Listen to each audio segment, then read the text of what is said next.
Hey, welcome to Creative Block. We're your host, V. And Carl. We interview people in creative industries about their life, work, and hobbies while we doodle jam. We ask people on Twitter and Instagram and YouTube and Patreon. Yes, we are everywhere now, thanks to our new producer, Marco. So we asked people on these platforms if they had specific topics they wanted us to discuss, as well as some drawing prompts. And today with us we have Kay Ritter, soon to be Kay Hayes. Hi! Hey, what's Hey, up? how's it going? It's going great. Yeah, we got the courthouse wedding coming up, so I'm getting a full name rebrand, and I'll be taking my partner Haley's last name. It's awesome. That is so Yeah, cool. she's elated about it, by the way, because it was this sort of tug of war of like, who's it gonna be, who's gonna win out, right? And the Hayes line continues. I think it's really fun too because in this industry, where we have like our credits at the end of the show or whatever, there's always kind of like that question, right? Like, hmm oh, how are you gonna handle the credits? But you said that you've already kind of like thought about that and like Yeah, because like I'm credited on all of my other work as Caitlin Ritter. I came out as non-binary this past year, and I wanted to like change my name for sure. Something that just more reflected me, my vibe. So I went with K, and then subsequently, like I'm engaged, and we're talking about what are we gonna do, in terms of the last name. And I was like, well, what I'm planning on doing is keeping my legal name, changing my middle name to K, and just kind of being one of those I go by my middle name type folks, and then my last name is going to be Hayes. Because like we were talking about it, and Ritter is actually like a name that came into my family through like a remarriage. It would be Oh. Rivera. Actually, I should like would have been Caitlin Rivera, but I was Caitlin Ritter because my grandmother got remarried. So I don't have like a strong connection really to like my last name. So I was like, Mhm. Kay Hayes, it sounds great. Let's go with it. That's really cool. I love Yeah. that. I love that it like kind of like is a little bit of an occasion for people to think about like their ancestry, their family, and everything. I Yeah, think that's really totally, for sure. Yeah, just kind of like what's in a name, right? Like Mhm, just mhm. immediately. Plus, that just sounds swift. One syllable Yeah. Hayes, and K Hayes, and hey, easy. KH. Hey, Yeah. that's pretty cool initials, right? Because Yeah, my totally. initials are the same. 100%. Welcome to the KH club, right? No, no, no, no. Just kidding. Oh yeah, hey, look at that. I love it. Um, talking about I'm so horrible at segues, you guys. Like whenever Sean is Plus, on we the have to show, I'm draw like, at the same Sean, time. I know, I'm Like, like, I'm like Sean, come up with a segue. But I was gonna say, talking about animation credits, how what was kind of like the moment in your life when you realized that you could make a career out of animation? oh man. I remember like the first thing that I ever watched where I suddenly started like the thing that did it for me was honestly Invader Zim. I had a Mhm. cousin who worked at Nickelodeon. I forget honestly in what capacity. He was like my second cousin, and all I knew was he was this big important guy in New York, and he did stuff for Nickelodeon. And he had this like early copy of a VHS tape with the first episode of Invader Zim, and he's like, "I'm gonna show you this." I don't know if it was fully kosher, but he showed it to me. He's like, "I feel like you're gonna love it," and he had my number because I was like glued to my television watching that show. Like I was so drawn in by it, and that was the first thing that I like. I sat all the way through the credits and was like, wait a minute, like what's a director? What's a storyboard artist? Like what like people make this, Like I didn't Mhm. really like think about stuff like that until I saw that. Um so that one was like extremely formative for me. And then, I always like was a kid who liked to draw, but I feel like I start I've always had the OC bug in me. So like my beginnings were in the Nightmare Before Christmas fandom on DeviantArt, which I will admit this publicly and probably regret it. I have had two real life like meet space people who I am friends with come up to me and recognize me for the part that I played in that fandom. Like they know my they Whoa! literally whoa. Sam King, I don't know if you know Sam King, Carl. She yeah, Yes! she was one of them. She like recognized me from my fan fiction for Nightmare Before Christmas and those OCs that I made because it was like I guess at least somewhat infamous. And So like I've had two people come up to me and be like, "Oh, hey, like you're Bone Daddy with an E. I'm like, you wrote this fanfic and these were your characters." And I'm like, oh no. Like it's followed me. So I Invaders Im was no different. I had an Irkin OC. I don't remember their name, but I've always like gotten super like hyper fixated on whatever thing appealed to like my, little weird goth self. And those were the things that really kind of made me scratch my head about like who makes these and what goes into like animation production. And obviously like when we were starting to grow up, the internet was becoming a thing, and just more present in our lives. And DeviantArt was a big part of like kind of that for me, like just meeting people on DeviantArt, talking to different artists. I ended up making friends with people who were out here in California, who were CalArts graduates or whatever, when I was like 14, 15. Oh, Yeah, wow. and one of them told me about the CalArts summer program and was like, you should apply. Like, you're the age in, high school now where you could apply to do this and like get an education kind of in how animation works. Cause this person saw my interest in animation and was like, I don't know how much of that you're going to get in rural New Jersey. And I was certainly aching for it, and in where I'm from, like our art was sort of like, okay, we're going to do this pastel piece, that's like a duplicate of a famous art painting, and we're going to do highlights on circles, right? It's like rudimentary stuff, but my want for cartooning and animation and stuff was not as like, that appetite wasn't fed. So I applied and I got in. I went out when I was 15 and I turned 16 out there. And it was really cool. It was like a 2-month program. I was so scared. My mother cried dropping me off on the campus because I was like a baby, and it's like 2 months of being away from everybody and everything. But it was great. It was the best. And I had the best time. And that really like solidified, like, yeah, this is what I want to do for a career. And kind of gave me a little more insight into how to achieve that and what careers are maybe available to somebody with that appetite, right? How did you celebrate your birthday away from home? Being me, and I have not changed, and I would do this like for my next birthday were it possible. I went to Chuck E. Cheese to be around creepy animatronics. I mean, you were of the age. I guess you were a child. Well, the funny thing is apparently I wasn't, because they make the animatronics sing happy birthday to kids, but because I was 16, they wouldn't do it. So, what? Yeah, so they wouldn't sing to me, which was such a bummer. And because I was refund, I know, right? Because I mean, shocking no one probably. I'm also really into Five Nights at Freddy's, like almost from just like a pure nostalgia point. But I definitely like in like the year 2016, 2017 made like a golden Freddy like suit. Sort of. I mean, it came together in like probably less than a week. So it wasn't sustainable. It was like, I'm wearing this for Halloween and that is it. It's going to fall apart by the end of the night. But I love creepy animatronics. Like I love that, creepy 90s nostalgia, 80s, vibe. So yeah, so I went there for my 16th birthday. And it was the best. And then, we had a giant sheet cake and we kind of just left it in the CalArts lobby and a bunch of people came and ate it. We did a piñata on the campus. It was fun.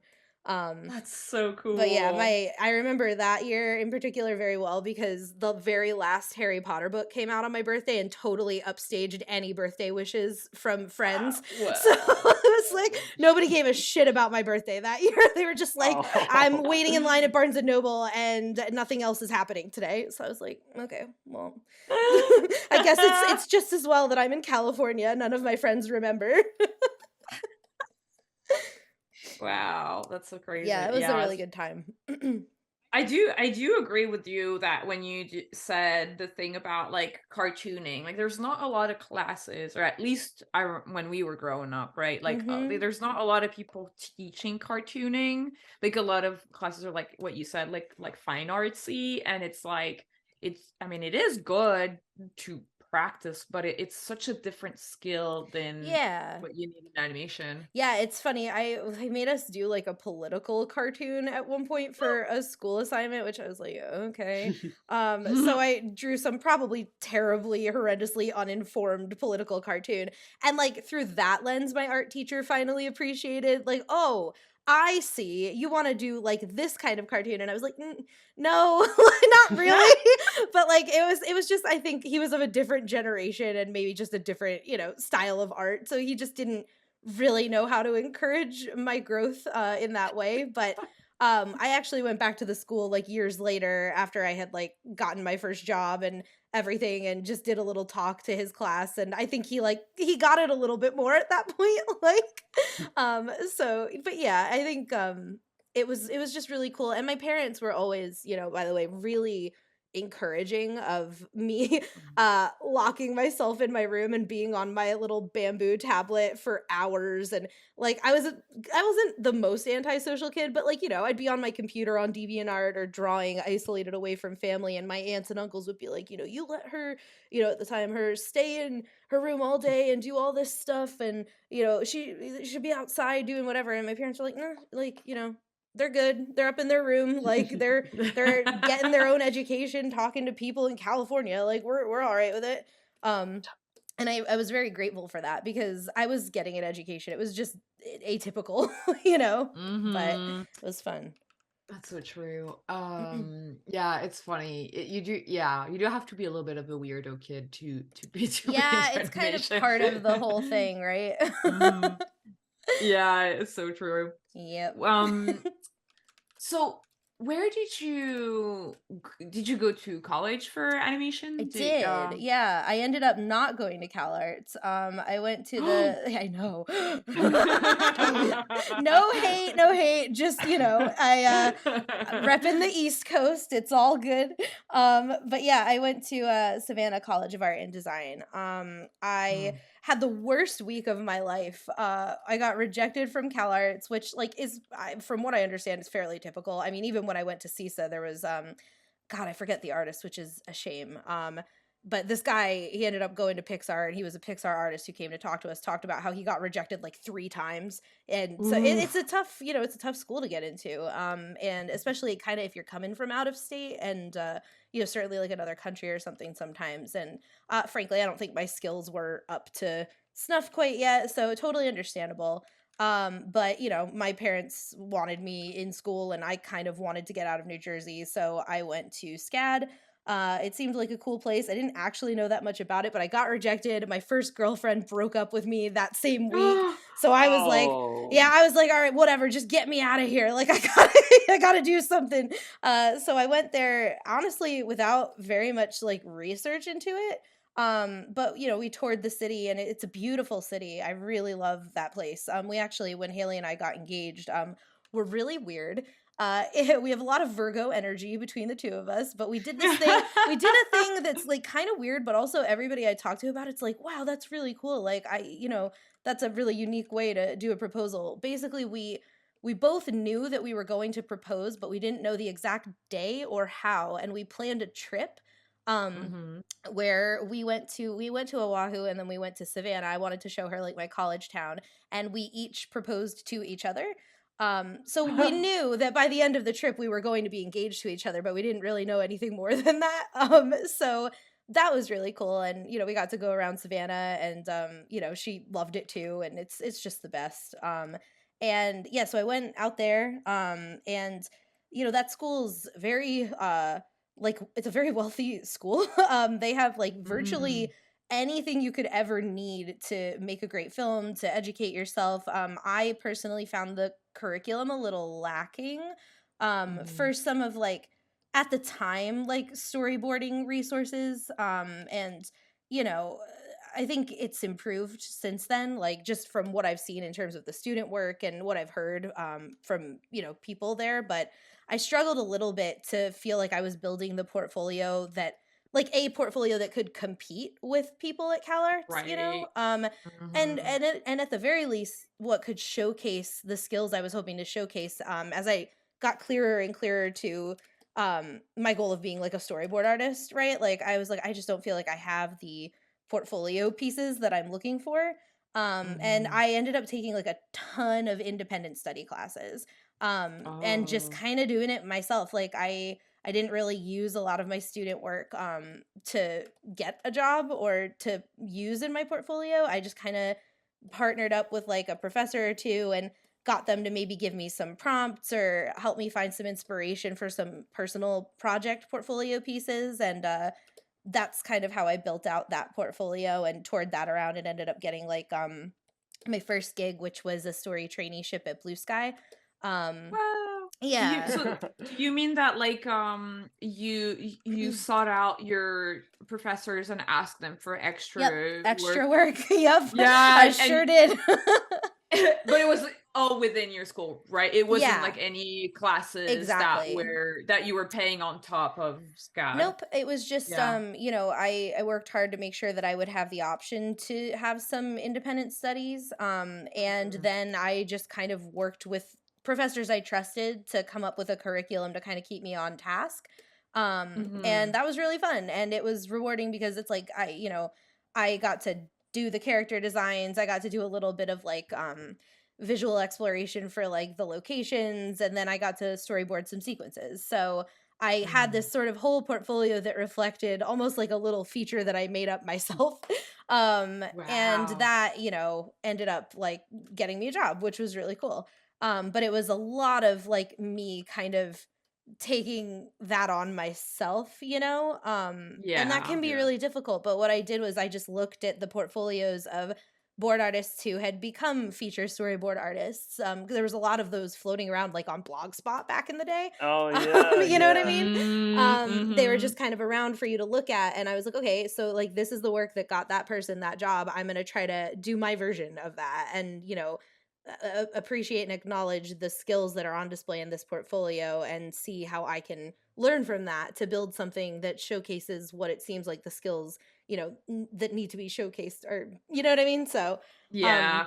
and That's super smart. I feel like because I do agree, like I don't know, Carl, also if you agree, but like I feel like there's not a lot of schools that really have a storyboard curriculum, It's or at usually least like a part. It's like rolled yeah. into pre-production or some, or that's what quote unquote pre-pro. It was called at our Mhm. school. But I mean, hey, it worked out, I guess, because like look, you were able to like land that thing with Blue Sky, and I remember noticing you and your like I don't know if this was part of your extracurricular stuff, but I remember seeing something you did that was like a Krampus Oh compass yeah, thing. that was my student film. Yeah. Yeah, I thought, well, this is fantastic, and Oh, it like thanks. and then when I found out you were a Blue Sky trainee, I was like, oh hey, and like I was gonna mention like yeah, it's funny because there are certain things in your journey that like touchstones that were very close to sort of my own Yeah, because I was an intern at Blue Sky the year before you were, and that's I almost went right. to SCAD. We would have graduated, I Oh, think, the same wow. year. I Yeah. because I'm from the South, and I actually it Oh, was one of the wow. choices I was gonna do, but I ended up I at the last second I went to Ringling instead. But Mhm. yeah, so I understand. Like I had heard the same kind of thing from some other folks, but that was a pretty good year, though. I don't know if it was because of you and a handful of other folks, but it's always the people, I guess, that Yeah. make it great. And I, 100%. you know, Yeah, it's interesting with scat. I mean, I actually think it's changed. So it's been I'm at the point where I'm like, it's been 10 years since I graduated. Oh oh my God. man, I That's know. like freaking me the hell out, but it's the truth. So it's fine, it's fine. It's just weird. But in the 10 years since I graduated, it's different now. But when I was a student there, everybody did have to make their own senior film, but it's not like CalArts where kids were making like a film a year, right? And kind of going through that Mhm. process in repetition every 4 years. I actually didn't feel like I got to animate anything until my junior year. Um, which was Mm. kind of frustrating. Like it was, I mean, foundations are incredibly important. And, everyone, I mean, I especially could go back to life drawing and learn something new every time, right? Like you never want to get too far away from the basics because we use them every day. But like I was aching to get into boarding and animation and that stuff that like I wanted to do for Mhm. a living, and we really didn't get there in the curriculum until like junior year in earnest. And I'm looking at CalArts kids are making a film a year, and I'm like, oh my god, like that's so much work. And there's pros and cons to this, but SCAD had you make one film your senior year. It had to be at least 45 seconds of animation, but they would allow you to sort of delegate you didn't have to do everything yourself the way that, like, in CalArts, it's like you're more or less responsible, like, for the whole thing, right? Again, at least back 10 years ago, that's sort of what I was seeing, was it's more or less one person kind of taking on most of the work. And that was a reflection of, is basically your portfolio for the year, right? Mm-hmm. And SCAD, for me, I kind of immediately went into directing, because I Mm-hmm. was focused so much on building my portfolio in these independent studies that I was taking, that I honestly um didn't really care as much about my film. Like, I wanted to make one for the fun of it and everything, and for the experience, but I was like, I don't have the story portfolio that I want to be able to shop around to get a job. So, like, I was much more focused on that personally. So I Mm-hmm. saw that 45-second minimum, and I was like, perfect. And honestly, if you do watch my student film, which is the Grub von Krampus film that Carl's talking about, it's mostly a slideshow. It's Mm-hmm. like some UPA-ish style illustrations that work as like a slideshow effectively, and then there's like a little bit of animation. And I had a couple other friends rough that animation for me, and then I went and did tie down on all of it. So there's some of my animation in it, and then there's a bunch of my friends who like jumped in to animate the shots that I boarded. And then I had two of my motion media friends composite it, and one of my professors did the voice, and I paid a guy for the music, and I was like, okay, there it is. Like, I did it, now I can graduate. So I had like a little bit of a vision for it. But I had a level of detachment from it, to be totally honest, because I was just focused on other stuff. And I don't regret it, because I think that helped me get a job. Mm. But now, actually, in the time since, I hear that SCAD is sort of leaning into that idea that, like, I guess they only pick a couple films to produce, and then people join onto those films and take different Mm. roles. So, like, you might board for the film, or you might be an animator on the film, or you might be a compositor. Like, so it's a little bit more like an honest pipeline, right? And I think there's pros and cons to both. I mean, there's lessons to be learned in both. Like, doing something where you're 100% accountable, kind of great, because you're sort of figuring out like what it is you like about the animation pipeline, and maybe what you want to lean into doing within it. um for me, I think I sort of knew like storyboarding and directing was my favorite part. Like, I think I just kind of Mm-hmm. knew that pretty early.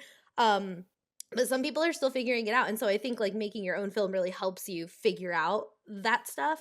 But then, Right. just the same, it's like, if you kind of know, then being able to delegate things and direct your own film, in a sense, is like helpful experience too, because then you're managing people, and you've got to deal with deadlines and communication, and like, it's so it's interesting, looking back, and now looking, currently, at what's being done, and seeing how that's all sort of played out. But that was my experience with that one. And yeah, it was fun making my Yeah, professor do that weird UPA voice. That was sounds great. like you got like the absolute best kind of experience out of it. Like, and you even understood like sort of like how to take how you could cater it in such a way that it would like ultimately benefit you. And Hmm. it sounds like, yeah, a good it's sort of like helped sort of shape what would eventually become kind of the same engine that you would use to direct. And I know that's like skipping a bit ahead, but yeah, that's like, yeah, the fact that you were able to like multitask and delineate and like make something. Yeah, Anyhow, no, er, you're totally right about that, because actually, I believe, God, I want to say it was Nate Ragg is the artist that I'm talking about, that came to CalArts. This He was like, he showed us a lot of his Ratatouille art, and I think he did like the credits sort of design, like, look of show, sort of, for the credits on Ratatouille. oh Like, it was yeah. his art direction. I want to say it was Nate Ragg. But that what that man, who, unfortunately, I hope I'm getting his name right, what he imparted on me really stuck with me, because I I kind of saw myself a little bit in what he talked about. He showed us some of his portfolio work when he was at CalArts, and he would do this like really character heavy detailed illustration of like a creepy lunch lady, right? But then only Mm-hmm. her fingers would be like doing this like creepy wiggling rotation, right? And it was very minimal animation, but it was so impactful from like a storytelling perspective and a character perspective. And I relate to that because like we'll get into this for sure, but I like with my aphantasia that I have, and also just me, I think as a person, like my stamina for drawing can actually be kind of like low sometimes. And Mm. I think compared to like some of the people I know, some of my friends who are artists, and so for me, it's like I care so much about like characterization and story intention. And I also have heard said by like many people I respect, you know, like a good storyboard drawing, it's kind of like you want one drawing to communicate each new idea, like ideally, right? Yeah. Obviously, we work in an industry where there are different demands all the time for storyboarding, and you kind of need to adjust per the production and, you know, the needs of the production and all that. But generally speaking, I think there's truth to that. Like you want Mhm. each drawing to communicate a different idea. Sometimes the ideas mean, you know, a stronger need for 2D animation. Again, it just depends, but like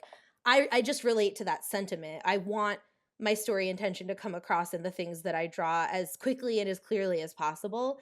And I feel like, yeah, that's kind of what I did, I guess, or what I attempted to do with my film was like, okay, I have this idea. I'm gonna do the parts of it that I know that I can do well and quickly, and then I'm gonna ask for help with all the other stuff, and then I'm gonna get back to work on this other thing. So it's I and that's honestly what appealed to me about getting into boarding, as opposed to like I wondered Mhm. if I wanted to do character design for a while, but I don't really have, again, that stamina for like really rendering things out and like getting very Mhm. painterly with things. Like I kind of just I want to execute my idea and move on, you know, to the next one. And I want Yeah. to live in many different characters' heads at very many different periods in their story. And so like storyboarding to me appealed for like the speed, right, of it. Right. Um so I think yeah, that's you're so very right. relatable. Yeah, right. Yeah, it's like for me also, I'm like I like storyboarding for that reason. It's Mhm. like, oh, you're with the characters and it's very fast and you can work loose and rough. Yeah. Yeah, I also have a hard time finishing like a painting. It's like, oh my God, this like it Yeah, I works so have so much appreciation for people who can. And I remember like this is just dumb stuff that like I'm like, wow, I can't believe like it took me this long in my life and my artistic career to learn these things, but like it didn't really dawn on me until like during the pandemic, I think, that illustrators will start a drawing one day and they will like walk away from it for a few days and then come back and finish it, and like maybe yeah. it will take them like a week or two or even longer to finish one piece. Like to me, I was like, well, no, they just sit down and they do what we do, Yeah. right? Like they just Yeah, do yeah, it. yeah. And I was like, oh wow, interesting, I would never do that. So like Yeah, it's yeah, just yeah, yeah, like yeah. I have so much respect, but like yeah, and it's funny because when I am doing something a little more like character designy or illustrative, it always looks better if I take a break. Like if I leave it alone for like a day or two, or I step away and I come back to it, it always looks better. But I'm so in the habit of just like, okay, idea out, next idea in. Like, and so it's like Yeah. it's funny, those things competing, those sensibilities competing. Yeah. You talked a little bit about your aphantasia. Can you Yep. explain a little bit what it is Yeah, to the so audience? yeah, for sure. That's another one that I learned about during the pandemic. I had like I'm sure everyone maybe has seen that like it was like a meme image or something on I saw it on Twitter back when I was on Twitter, of like an apple, and it's like how do you visualize an apple? And it would show like a bright red, you know, fully rendered apple, and then like a brownish shadowy sort of out of focus apple, and then like black, you know, there was like it was a degree of 5 versions of that, but that was essentially it, Mhm. right? And I was like, wait, what do you mean? Like in your mind's eye, like I don't I don't see anything. If somebody tells me like, "Oh, think of a dog," like my fiance will be like, "Yeah, I think of like a golden retriever running in the grass, and like I can, you Mhm. know, fully see it as if it's a movie playing in my head." And I'm like, "Excuse me." Like I don't what? Like I it's a total I don't have a mind's eye. I can't visualize anything in my mind. And I learned that people can, and that artists, many of my artist friends can. And so I'm like, wait a minute, like, so you want to draw something and you can kind of conceive of the drawing in your mind before you put pen to paper, and like that's wild to me. Like I did one drawing on this board so far, and it's like you can see I did like 3 sort of layers because I am pulling from nothing. Like it takes me a minute to kind of find my way when I'm drawing, even though I've been doing it for so long. It's like wild. And I remember when I went to Cal Arts for their summer program, they have you do like a sketchbook, and they don't like grade you on it, but they check in and they give you notes about how you do sketches and stuff. And one of the notes that I got when I was 16 was like, try to just go for like straight to line more often, like do less sketching is kind of what they were inferring. And I couldn't, I just couldn't. And I realize now maybe why that is, because I'm pulling from nothing. And it's like, even though I've drawn people and animals and whatever, like a million times, I really struggle without like a point of reference. Like sometimes, like if somebody were to tell me like, oh, draw a corgi right now, I'd have to Google it. Like I'd have to at least see like the form of the animal, because it's not just going to come up in my head. And yeah, I didn't realize that was not like a thing that people dealt with. And I've met a couple of like artists, and some of my friends actually also have it, and it's always interesting to talk to them and like ask them about their process. And one thing that I've heard a couple people like me say is like when I would get like a song sequence on Tangled, I remember one of my directors was like, that's really weird, like that's your process for handling this. But I would get the song, and then along the stanzas, or on the page with the lyrics, I would start a list of what I wanted to happen. So like it's like I would read the lyrics, and then I'd have an arrow, and I'd be like, at this point, like Rapunzel's on Maximus and he runs faster and faster, and then they jump across the moon and there's this wipe of fireflies, and like I would literally list what I wanted to happen in order of how I wanted it to happen. And I work from lists, even in just scripted dialogue sequences. Like I would be like, and then Varian crosses the room and goes and gets this prop and throws it to so and so. Like I had to list what I wanted to happen, like almost like prose. Like that's actually really funny that you're bringing that up, because I've noticed there are kind of different ways of approaching storyboards, and I have been on a show, RIP Wings of Fire, but but that was how we were kind of like told to go about our sequences, because since we were working in Blender pretty much previs, we pretty much did previs for boards, in order to save on time and to have like the director and then the supervising director kind of okay on the scene, we would work that way, which was like a list of bullet points of like, and then this character does this, and then this, and we have this kind of shot and this kind of shot. So it's funny that your director had never seen that before, because I've seen that workflow in a couple of situations. Yeah. And then obviously you have like the approach that's just like directly to thumbs, so like directly to drawing. Yeah. Yeah, and there was another time, it was on Tangled again. One of my bosses on that show, he got like kind of frustrated with me because I was having a really tough time. It was this really awful location. Not awful, it was just complicated, that I had to do a board in. It was this circular room with oh no that's why I say awful, just because for a board artist, it was like just for the audience, when you have a circular room, it's really hard because no matter how you shoot the scene, it always looks the same. Yeah, it's really hard to make it clear that you're not crossing your lines, and yeah, exactly. So and on top of it being a circular room, it was an action sequence with 8 characters. Oh my god. And the set was supposed to get destroyed in that sequence, and for someone like me, that's a really tough thing to visualize. And so I was having a really tough time with it, and I did overhead schematics to try to like map it out for myself, because that actually helps me a fair amount. But he got kind of annoyed with me, I think, and was just sort of like, I don't understand, like, can't you just like picture a camera and like drop the camera in and see this shot and see this? And I felt crazy because I was like, no, I don't know what you're talking about.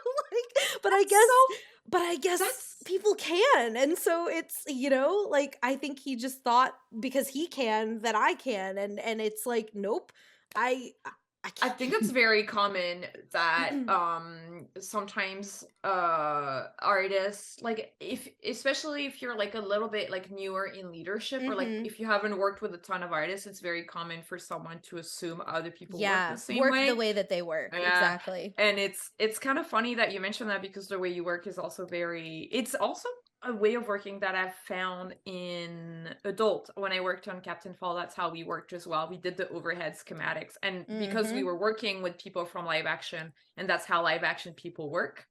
It's Yeah, so funny. right. It's really, really interesting. So yeah, you have an approach that's a little bit it's a little bit more live actiony in a way. Yeah, it's really Yeah. yeah. And so yeah, I remember like I asked one of my friends, I was like, so like if I tell you like envision a kitchen right now, like you Hmm. can make the whole kitchen in your brain and you can just walk around the kitchen like as if you're on a house tour. And she was like, yeah. I was like, what the hell, dude? Like it's I kind of had like a little bit of a, like, not to be dramatic, but like a mourning period about it, because I was like, it kind of like turned my world upside down. I was like, wait, like how am I even able to be an artist, like when people can do this? But it did kind of like help me understand why maybe I feel a little like burnt out sometimes drawing, because Right. it takes a minute for me to find my way. But it also really explained to me why I sought out art and a career in art. It's like I kind of want to manifest these things that I don't see, right? Like in order for me to make Hmm.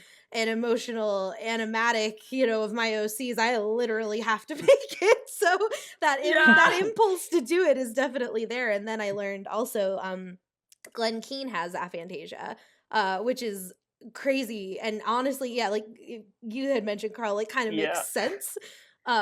When you look at his artwork, it's very gestural, it's very emotional, and that's kind of where I pull from, because I'm not pulling from visual memory when I draw things. I'm pulling from like, what is this character feeling? Like, what's the mood of this? What's the attitude? Hmm. Why? And I ask that question in story rooms like all the time. Like, why is this happening? Why is the character doing this?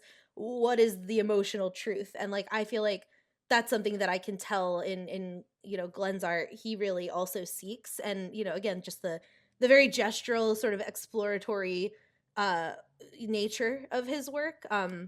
So Hmm. yeah, it was like reassuring that like such a great artist could also have that, what I was seeing as like a weakness or a problem. Yeah, I um mean, it becomes all of a sudden like a more powerful like reference point to build like something mhm, that's even more emotionally resonating, because it isn't just the essence of the I conceit for an idea. It isn't like mhm, mere form, but the emotion, which is kind of like the even more holy denominator of like what a story is. And then when right, you build on top of that, you get something that's like, yeah, very very like honest and authentic. And then yeah, like, because all that other stuff is not superfluous, but it's like the other stuff is like the meat that's built on top of the like soul engine of an idea. And then I don't know, you can tell, yeah, with his work how he's carving it out. And I almost wonder if,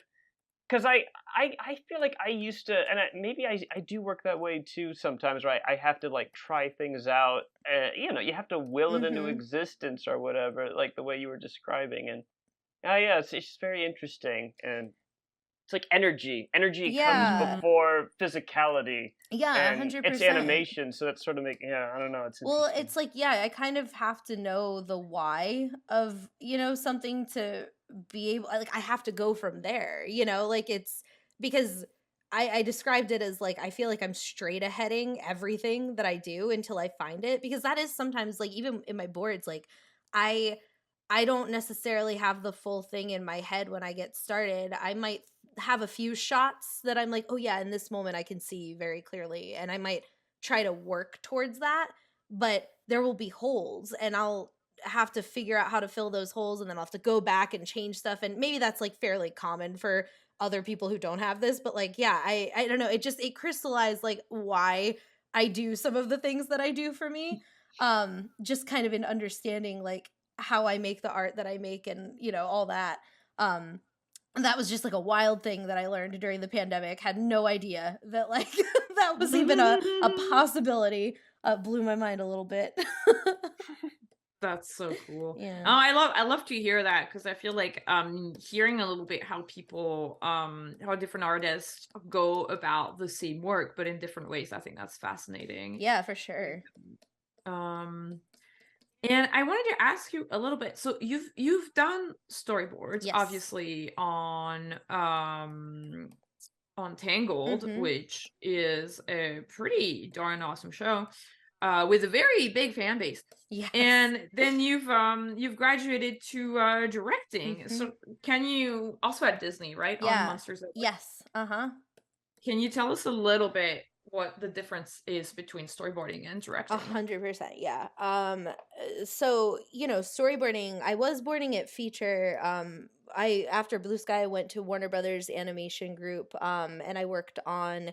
I did a little bit of like I helped on like a sequence on Storks, and then I was working more dedicatedly on Smallfoot with Sergio Pablos when he was attached to the project. And I there are a lot of things I like about feature, but for me, there were these periods of stagnancy. Like it was a lot of like waiting around for Mm-hmm. executive review or story changes, and I felt my skills waning a little bit. Like I felt like I was not Mm-hmm. drawing very much, and I was kind of bored a lot, honestly. And so I was I had there were people at Disney TVA that reached out to me, and they wanted to pitch me the Tangled series, and I went in and I was so enthusiastic about the pitch that I was initially given, and then I was curious, about TV and how things kind of work there, so I jumped over to that, and the speed of that really encouraged me. Like I really like in TV that things have to happen, that there Mm-hmm. is a deadline and it is encroaching and there is a limited budget and you have to make decisions because of those things.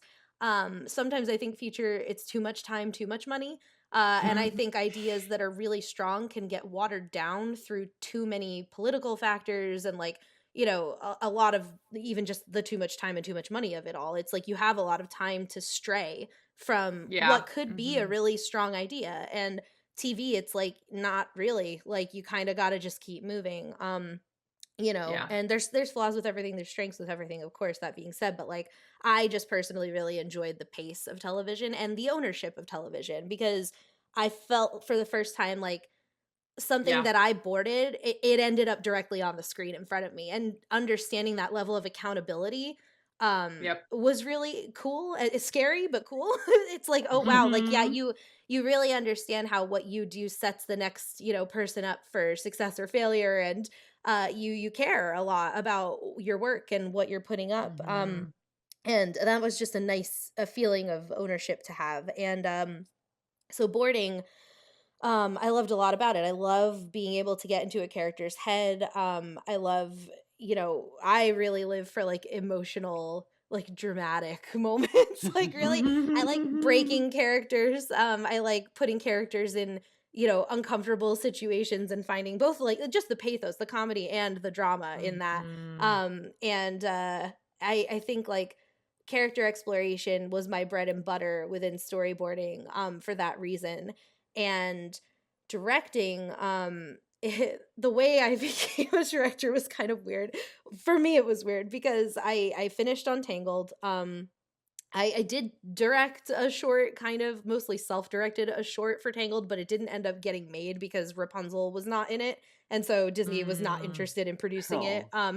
Yeah, it was kind of a Mhm. bummer, and it was really like a challenging one because it was all about the mime character. So it was just full pantomime, like just like Oh all my god. wordless visual storytelling, and it was really a challenge for me, but it was really fun.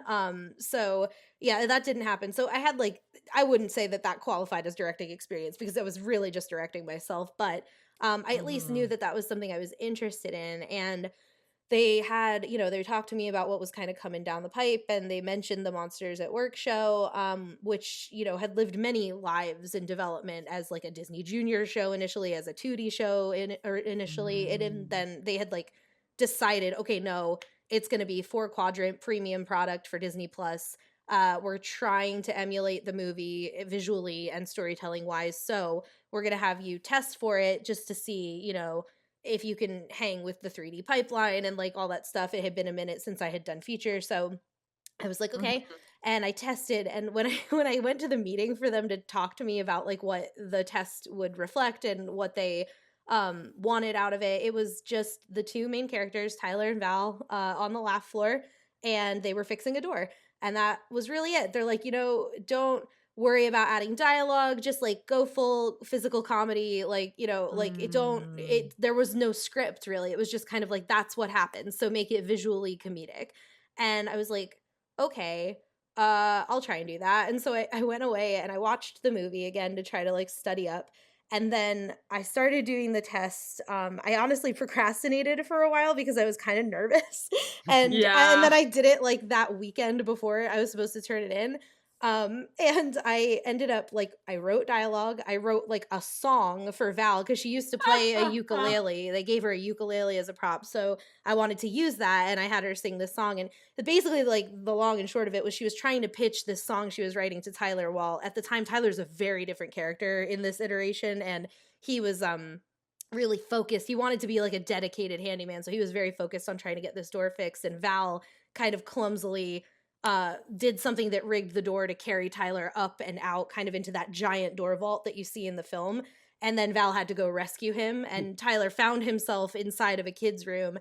And as a mechanic, not a jokester, he had no idea how to handle that audience with that child. So he's like trying to tell all these like bad jokes and stuff. And it's weird because like the show ended up kind of going in that direction, but like at the time it wasn't going in that direction.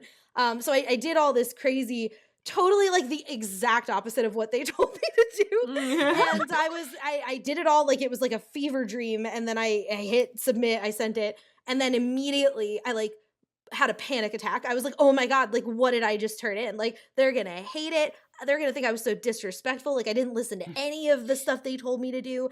And I like cried about it. I was like, Oh my goodness. I was so nervous. Like I felt like I blew it. And then they called me in and they were like, hey, we reviewed all the tests blind and they liked yours the most. They want to promote you to story supervisor. What do you think? Are you interested? I was like, what? And I like cried again because I had been so stressed. I was like, no way. Like, what? That's wild. And that was really nice. Because, towards candidly, Tangled was a really mixed bag for me in terms of the experience of working on that show. I haven't been necessarily quiet about that fact, but especially towards the end of the last season, because I was on that show from start to finish. I was really starting to feel like my story sensibilities were maybe not good because I was pretty disrespected on that show. And like I just had a really That's too bad. Yeah, some really low self-esteem issues leaving that show, and this kind of felt like I felt built up and like I could trust myself a little bit more than I had been able to more recently.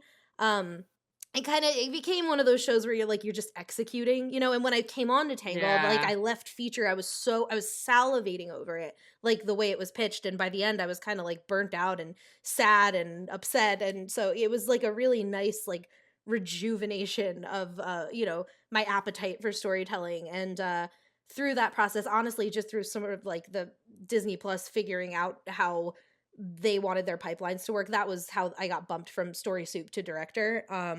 But yeah, then I started getting my education in like managing a team and like what that's like, how to start.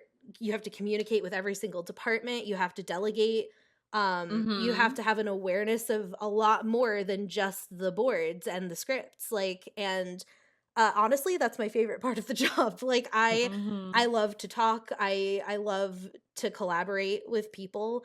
I really don't like to create in a vacuum. Like I always love a room of consensus, and I really like having a creative partner to bounce ideas off of. Like I feel like that's how I enjoy what I do the most and how I kind of thrive. And I mean, Monsters, especially on the second season that we're working on, has really they do that. Like in this second season, our writing room consisted of like the EP and the co-EP and our story editor and a whole team of very diverse writers and me and the other episodic director, and we co-wrote, like collaborated on every single episode in the season. So even the episodes I'm not directing, I'm like a consulting director on. Um, That's so cool. yeah, That's Wow, it's that very cool. it's amazing. It's the best way to do things. I really believe that, and I really hope that, the studio sees what we've done and encourages other productions to work that way, because Mhm. just having the global awareness of, like, especially for something that's serialized, right, and that kind of you want it to play like it's one big movie.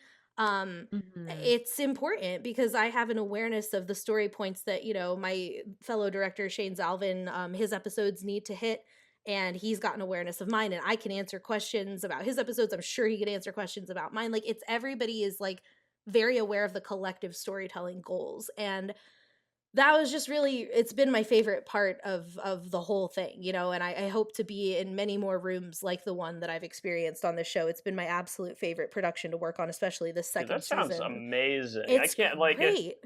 That's Yeah. the dream right there. I'm so glad that like this experience like has. It sounds like super rewarding, and like you'll Mhm. have that ownership for sure. But I guess like like just the best kind of like collaborative sort of experience that like I dream of having, in animation. That sounds awesome. Yeah, 100%. It was like a total dream, and it was so great to be. I mean, we really struggled.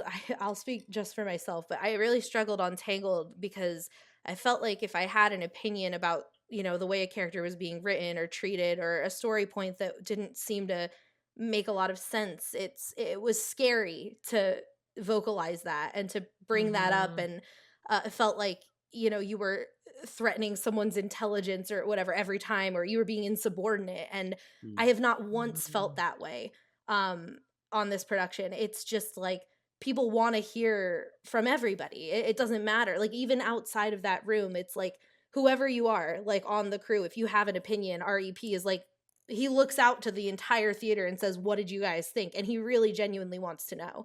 And I Mhm. value that so much because I think we all know, like, it takes a village, and animation is not just one person doing anything. And so consensus and collaboration, it's like we need it, like, and I think Yeah. it only strengthens the final quality of the project. So I'm super grateful for the experience that I've had on that, and it's been extremely educational. I mean, I have a vernacular now for like 3D animation pipeline stuff that I never in a million years would have thought that I have. And it's awesome, and I'm so grateful. And I've worked with departments that I used to know very little about, and now I feel like I do. And I remember when I was on Tangled too, I was sort of asked, like, okay, well, what do you want to do next? Do you want to direct? Do you want to do this? Do you want to do that? And at the time, I felt so overwhelmed by the question because I was like, I'm just trying to be a good storyboard artist right now. Like, I was like 24 years Mm. old. I was like, I don't know. This is my first TV job. Like, I'm really scared all the time. I just want to be good. And I wasn't I wasn't really thinking about like what came next. I was just so focused on that. And I think there was, especially at the time, like a lot of pressure on like young people to keep climbing and to sort of use their Right. youth as a climbing point. Like, Mhm. just keep ascending, get your own show, get it while you're young, because they really Mhm. want that. They want like a youthful perspective. And I didn't feel ready. Like, I genuinely didn't. And I started to feel like bad about myself because I didn't feel ready. Like, oh, I know I don't have as much stamina as some people in animation for drawing, and I know this and I have this weakness or whatever. I felt very aware of my weaknesses and like, well, there must be something wrong with me that I don't feel like I'm ready to do Y- this. But I've Yeah, valued, but yeah, sorry, you go ahead. know, no, to be honest, I think that's like really, really mature of you because being in an environment where like, well, first of all, we are in a profession that we're like, we all kind of want to be a little bit in the spotlight, right? We Mhm. kind of like draw and we're like, oh, I hope somebody like looks at me, looks at my art, like that somebody loves me for the art that I make. So we're already in an environment that's kind of like that. And like you said, there's a lot of pressure on young creators to Mhm. like pitch and make something. Yep. But it's really great that you had the maturity to be like, I'm not ready, because I do feel like when you're a creator, when you get your own show, like looking at the creators who got their own show really, really early, Mhm. like in their mid 20s, I Mhm. feel like I don't know. I don't know if they're happy. You know what I Yeah. mean? Yeah. Yeah. I don't And disagree. And sometimes I don't know if the crew was happy. Like, I mean, candidly, and I think like mhm. so much of leadership at that level of like an EP level, it's about leadership. It's not just about like Mhm. being a very talented artist or, making sure that your vision is executed 1,000% the way you want it to be. It's like there is compromise, there is Mhm. respect for limitations, there's so much that goes into it. And I I don't know, like I think that I have been very happy with like learning bit by bit, how voice directing works, with actors in a booth, Mhm. and how to communicate production needs and understand like why production is pushing back on things and what heat is on them to do so, and not kind of like taking it personally as like oh, you don't want to actualize my vision and I should just have Well, access to this money and these things and we need it and whatever. It's like, okay, like wait, what's the problem and how do we be smart about it? And not wanting to Mhm. overburden partner studios and artists, right? Like not putting these unrealistic Mhm. burnout expectations on people.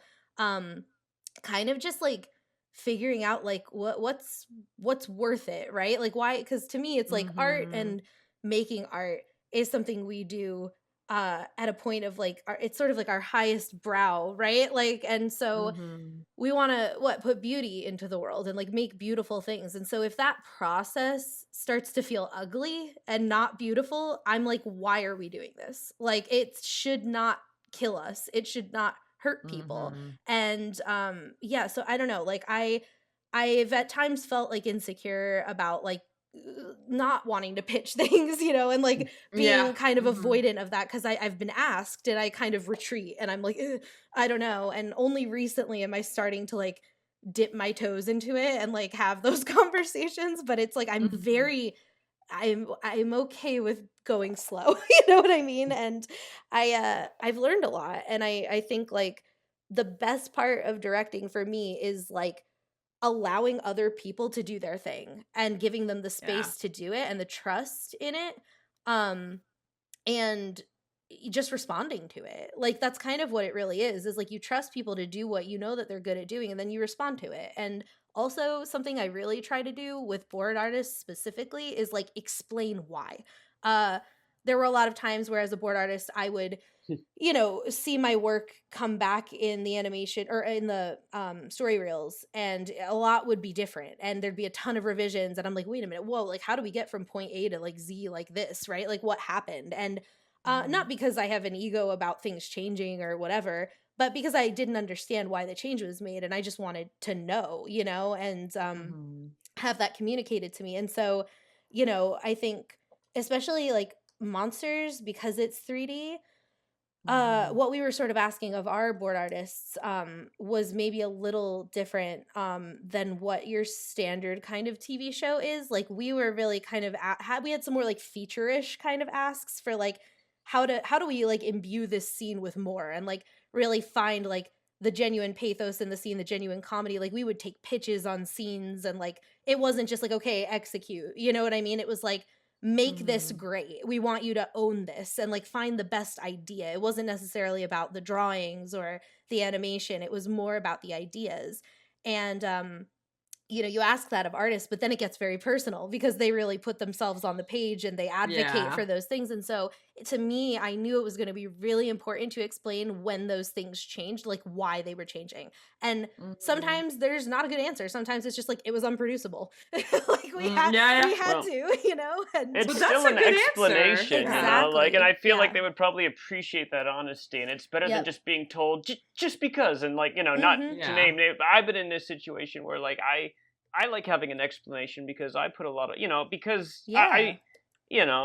I don't like arbitrary choices, like, Mhm. if it's either parallel or in my mind it bogs it down or makes it worse. I'm like not understanding where the priorities are, and when I'm Right. just told just because, it's like, well, I don't, all right, I because I'm trying to make the best show, Right. and if, like, I don't know, you're not getting a reasonable explanation, then I'm just left to my trust is a little shot or whatever, Uh-huh. because I don't think it necessarily helps Well, unless I understand you it's, care. You care about what you're you know. producing. It takes a lot of physical, mental, emotional effort for board artists to produce work, and we do it at such a high volume. And I think it can get Yeah.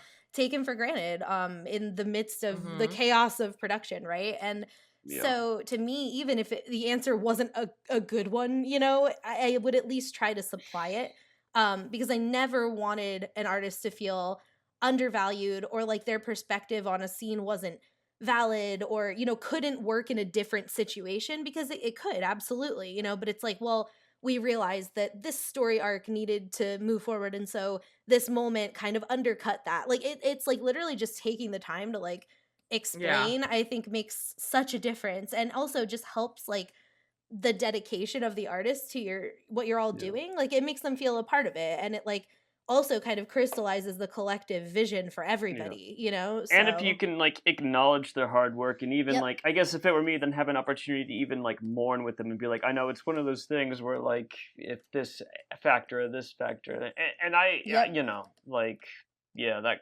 just to kind of like I don't know tell little Timmy why why the dog why the dog had to go away. Yeah. Why? Why? Well, Timmy, yeah, we had to put your dog down because yeah. Exactly, Yeah. because that's really what it can feel like, and I think it's important to remember that. And you know, that's Yeah. the leadership, you know, on our show has reflected that thinking to me times over. Like I feel like the leadership on the show is very aware of how much work goes into doing all of these things, and they're always very eager to acknowledge everybody for their efforts. And sometimes I think, you know, you're on a show with leadership that forgets that that's important because, you know, one reason or another, whether they're under their own stress that we couldn't possibly know, or, you know, it could be anything, but it's important. And I think that that's what makes a like a leader versus a boss. I Mhm. Yeah. saw this Yeah. illustration that stuck with me like forever ago of like the difference between those two things. And it was like the boss was sitting on like a chariot that was being pulled by a bunch of people, and he was pointing like ahead, you Mhm. know, like, okay, keep going, keep pulling me. And the leader was at the front of this cargo load, and he was pointing to the direction ahead, but he was pulling the weight of this cargo load with his team. And Oh, I that's so sweet. yeah, and So I true. never forgot it because like to me it's just like that. And I feel like Yeah. I've experienced both kinds of leadership, and I can tell you easily which one is the more rewarding of the two, you Yeah. know, as the little guy or whatever. So you know, not that I'm sure I'm not perfect all the time, but I really tried to remember those things when I became a leader, because it was hard. I mean, it happened to me still when I was like 27, which is still, Yeah. in my opinion, fairly young to be like directing. Like, I don't know, maybe I'm crazy for Mhm. thinking that, but like, That's I pretty had, good, honestly. You got like that's you should that's a pretty commendable. oh, I would thanks. say, you know. I just felt like, but I felt very aware. Like, I feel very aware of what I don't know, you know, and like, because Mhm. I feel insecure about what I don't know, but not in the sense of like, oh, and now I have to fake like I know it, in the sense of like, I need to ask questions. Like, I need to make people aware that I don't know something and help, like, get help on like how to answer these questions. And so, you know, I have confidence in the things that I do know, which I think are like story and character and you know, a visual, you know, sense of how those things communicate on the screen. But like, I there were plenty of things, especially in a 3D pipeline, that I was very ignorant to. I mean, just like the sort of direction of photography process of 3D animation, it's like Mm. boards don't translate directly to 3D. You Yes. know, there's the whole Mhm. like Yep. layout process that happens, and Mhm. that cinematography pass that has to happen. And so Yep. ideas that work in boards don't always work when you translate them to 3D, and then you kind of have to reconceive of it, and that can be challenging because like sometimes it's really funny in the board, but then Oh yeah, in practice yeah. it doesn't land because like the rig can't do that thing, or we don't have that prop and it'll Mhm. cost $1 billion to make it, you know, whatever the reason. um so there were just so many interesting lessons to learn all the way along the way, and I never found anybody like stuck in their own ego, unwilling to help. It was just always it's always been a room full of problem solvers. Like just like some of the best personalities I've ever worked with in animation, and I will like cherish the lessons of that forever, you know? That Like sounds like an awesome show. it's Like been the best. that's ideal right there. Yeah, for sure. It's I'm worried it's rare. Like you know what I mean? Like I that's mean, the kind of. yeah. I don't know. Like but Yeah. I'm encouraged by like and there's a lot of like my friends are, ascending to leadership, and I know the kind of leader I want to be, and I Mhm. think like positive change is on the horizon. You know what I mean? Like I think we even just stuff like this, that y'all put together to like have these conversations and talk to other creatives. It's like we do have this collective interest in one another and Yeah. this respect for one another and our different perspectives. And at the studio, we just actually they started doing these like roundtables where I got to sit with like a bunch of directors from other productions at the studio, and we all just kind of like it was like a therapy session. Like we all just like we were with our mentees and stuff. I was like a guest speaker for the mentor like the mentorship program that they have. And but there were directors who had board artists that were their mentees and stuff, and they're looking to become directors. And we all just kind of talked about our processes and like the struggles and everything, and it was so nice. Like it was so nice to just like hear how like the people on Big City Greens do it and like what their day-to-day struggles and experiences are like. And sometimes there's crossover, and sometimes things are just like so kind of in the weeds different, but it's like it was so nice to feel like there was interest, right, in the different ways that we have of working, and the different like perspectives that come from like different age, experience, background, all of that stuff. I just see the support and like appetite for all of that growing like constantly, and it's great. Yeah. Yeah.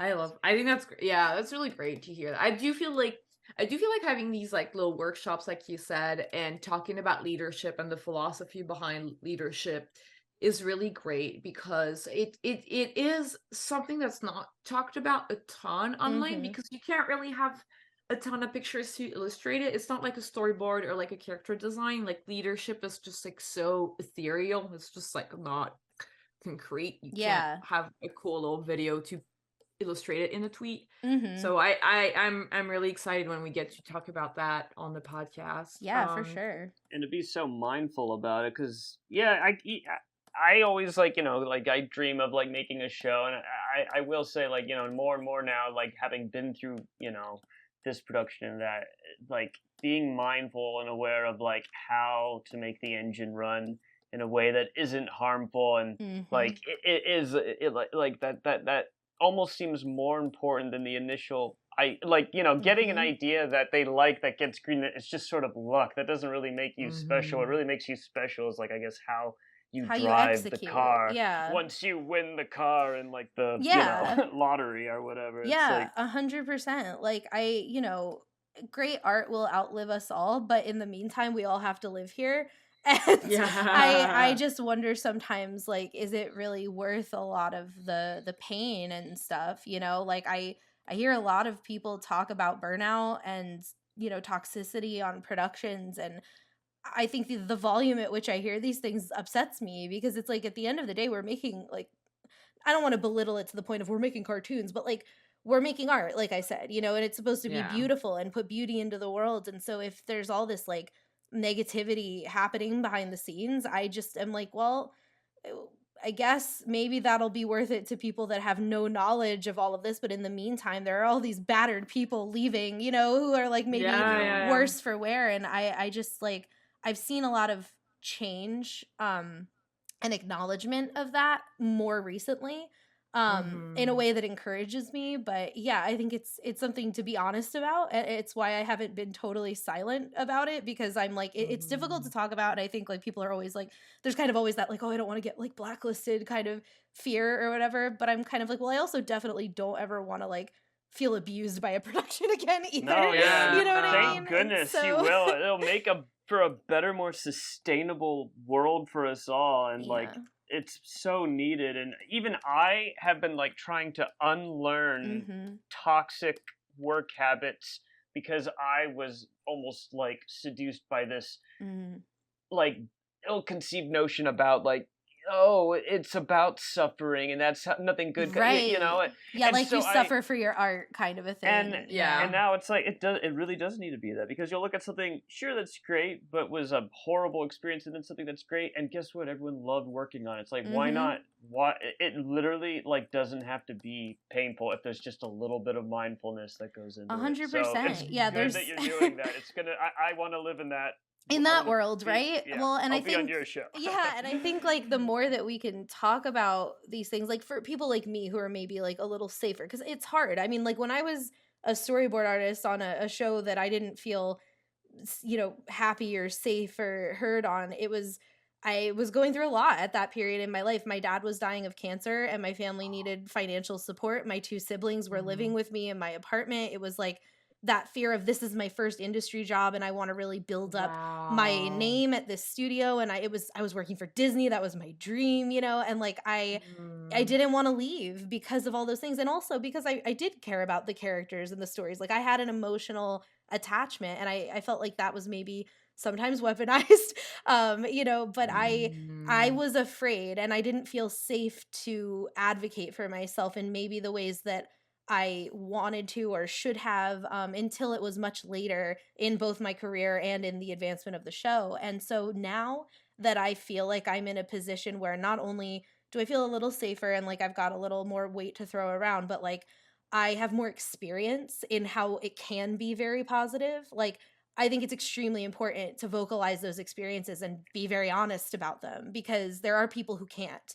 And I think, yeah, like it's never pleasant to talk about. And you always have the worry, like, oh, I wonder if this person will hear this and, get pissed off or whatever. But it's like, it happened. And even if it didn't happen Yeah. that way for them, it was my experience. And I carry it with me as a lesson. And, I just think we need to all try to like put good out into the industry when we have the ability to do so. And we're up against the law already, so hurting each other doesn't make a whole lot of sense, and I think understanding compromise in Mhm. artistic vision is really important because again, when you get a show or when you're making a movie, you're on a team now. It's you're getting the benefits of using other people's skills and brains, and you need to treat that with respect because Right. you know what I mean? Like you're this is happening, but it's not happening for you. It's happening for everybody. And yeah, you're at the helm, but like that's so much responsibility. And I really think it needs to be understood, how much responsibility that is. Yeah. Yeah, that's beautifully said. I also was gonna ask you about if you're comfortable talking Uh-huh. about it, how would you say was your emotional recovery process from a show that was very difficult to a show that you felt comfortable on? Like, Yeah. did you go to therapy? Oh Like, yeah. what Oh were yeah. you? Yeah, Oh my yeah, god, yeah, that show put me in therapy for sure. Yeah, and Man. what's really fucking sad, and I'll share this because this is again, I think something worth being very candid about. My Mm. therapist literally said to me, "Do you realize that you cry, talk, vent more about your job on this show than you do about the passing of your father?" Like, and I Wow. literally didn't until she said that to me. And then I was like, "Oh my god." Like Wow. what the Mhm. fuck? Like it's we have this everyone kind of says this saying on the show that I'm on now on Monsters where they're like, we're not curing cancer. Like when things get too tense and when it's like we're all really Mhm. like, kind of embattled with like whatever the problem is, and we maybe lose sight of like what we're literally getting paid to do. It's like, we're Yeah. not at the end of the day, we're not curing cancer. So like if something needs to be a compromise or if real feelings are starting to get hurt or whatever, it's getting too anxiety inducing, take a step back. Look at what's important. I think, also that me going through that experience really made Mhm. it clear kind of like what actually matters to me. And then I think the pandemic and all the social stuff that's going on right now is furthering that understanding for me. And I think for many of us of like, we get like one life and Right. we have people that we all care about and virtues that we want to hold true to, and those things really matter. And I think that, in capitalist society, and also just within like the art community, the entertainment industry, the animation community, we and as artists, we tie a lot of our self-worth and our purpose to what we create. Yes. And sometimes it's good to care a little less about that Yeah. stuff, and kind of, as the kids say, touch grass, like in an emotional sense, right? And honestly, like Yeah. when I decided, like, I don't feel ready to pitch right now, and I felt like on Tangled I really didn't have, in my opinion, a healthy boundary between work Mhm. and my life. Like I was very wrapped up in I was, I think, too connected to the fandom of the show. I was doing kind of like my Mm. own like little promos for the show with like posters or fan art. I was generating so much fan art for the show that I was working on, and I Mm. I just really was overly emotionally attached to what I was working on in a way that I thought was really good. I thought it was great that I cared Mhm. so much and that it was broadcasting how much I cared about my job and everything. But it was like a boundary issue. Like I was not Mhm. doing enough for myself, not enough art and not enough personal restriction from my job in my own life. And nowadays it's like, I love Monsters at Work, but I'm not like drawing crazy amounts of fan art. I'm not, staying until 11 or 2 a.m. to work on things for the show. I'm just not going to do it because it's not healthy in my opinion. And I Mhm. kind of, when I was like, if I don't feel ready to pitch, I'm not going to force it. Like I started leaning more into like creating off, the clock in, like with my friends. I do D&D now. Like I'm a dungeon Mhm. master for a couple campaigns. My Yay! fiance is Wow. also a dungeon master, so if I'm not DMing, I'm playing. Like, and I love it because honestly, like a lot of my friends are artists who play with us, and it's essentially like we're creating our own little Marvel universe of like, Yes. all these stories, and getting to play with genres that I know maybe like, studios wouldn't accept a pitch on, or worlds that Mhm. like it's just nice to create things that you're not having to run past people to validate. And it's Yes. been so creatively fulfilling to have passions outside of my job.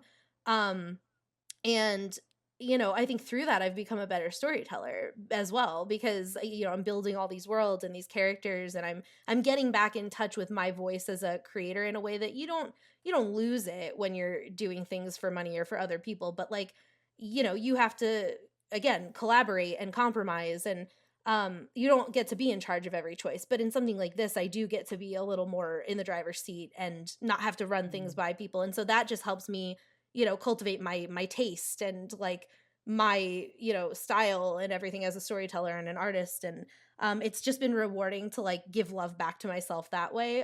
So that was its own sort of therapy, I think, in a way. And then yeah, there was literal therapy as well.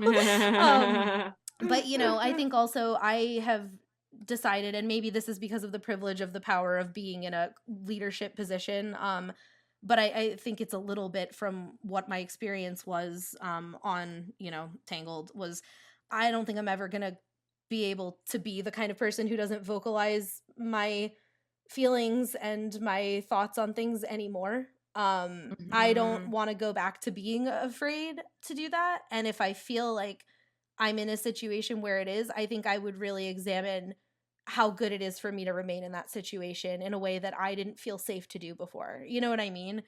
Right. Yeah, So yeah, yeah. I'm a Yeah. lot more, I was always opinionated, but I'm a lot less afraid to share those opinions than I was back in the day. And I'm glad of that, because I feel like I've found respectful ways to assert myself, and not silence the things that I'm thinking or feeling, whether that's on like a personal level or a creative level.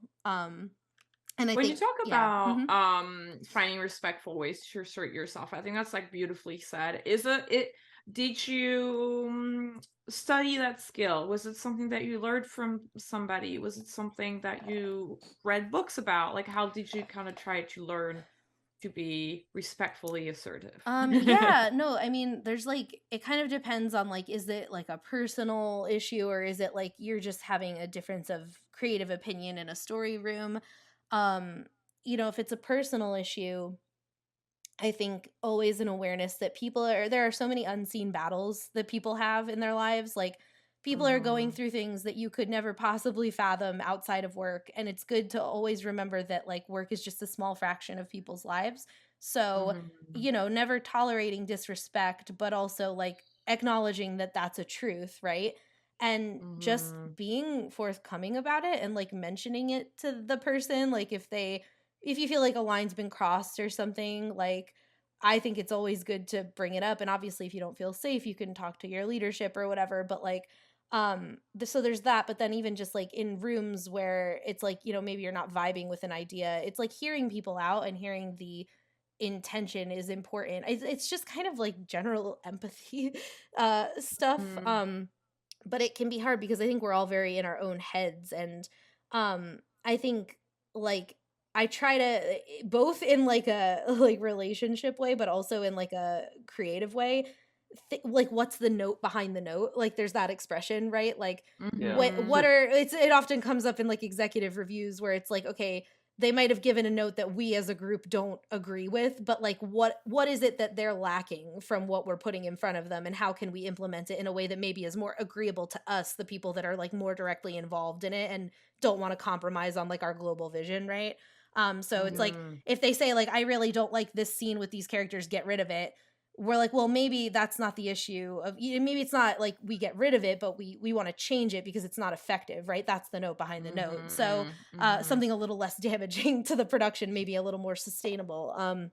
And I try to do that with people where they're, maybe somebody like has a tone that is like, ooh, like that felt mean, it's like, well, what's their emotion? Like, what are they feeling right now? Like that would maybe be stressing them out. Like it's often like, it's an issue sometimes between creative and production, right? Because production kind of has to be the mean mom, the mean parent sometimes, and like come in and say like, no, you're not allowed to do that. You got to eat your broccoli before you have your cake, kind of a thing. And it's like, I'm sure they don't revel in that, like it's not fun for people to say, no, you can't do that.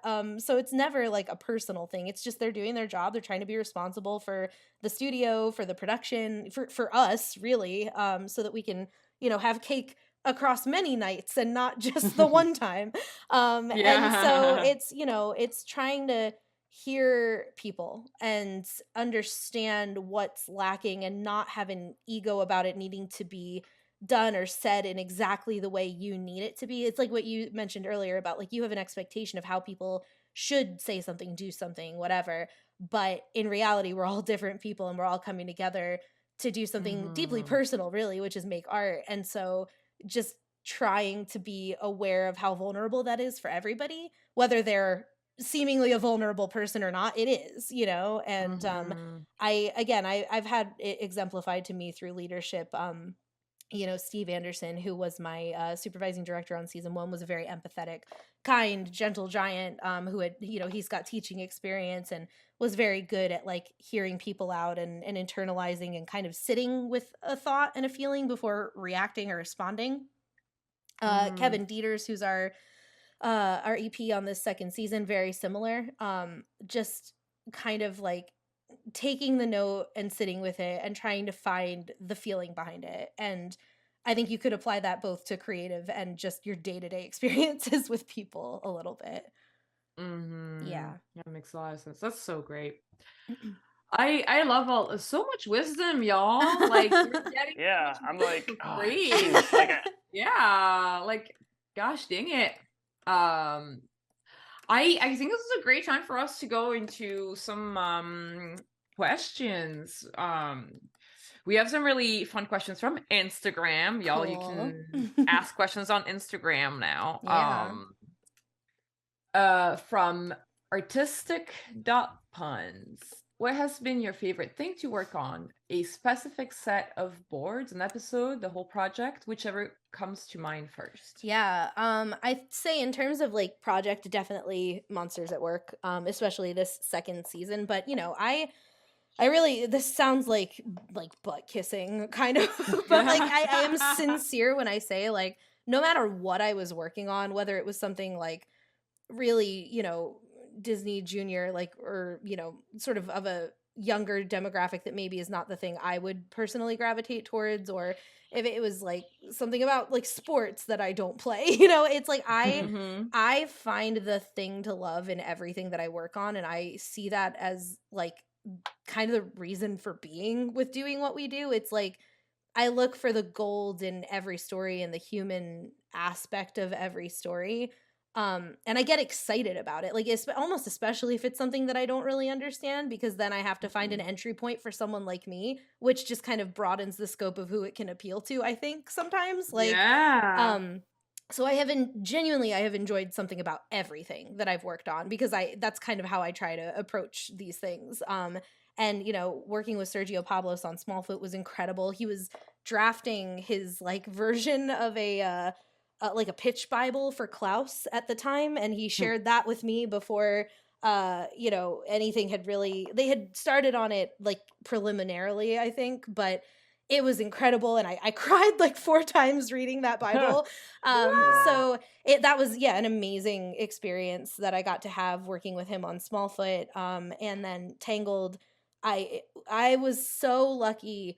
I got to board like 5 Alan Menken songs on that show, which is like a career highlight. Like I'm like I mean, even like, at feature, it's like it's sometimes, maybe one person will take the reins of a song like that, but it's also usually like kind of an amalgamation of talent sometimes. And I just like got to be so individually responsible for all of it, like for better or worse, because again, it's like it's TV, it's not feature, we have limitations and all that, but like just the fact that I got to do that in my career even one time is like something that I could die happy with that, like it was such a amazing thing to be able to have that as part of my work experience.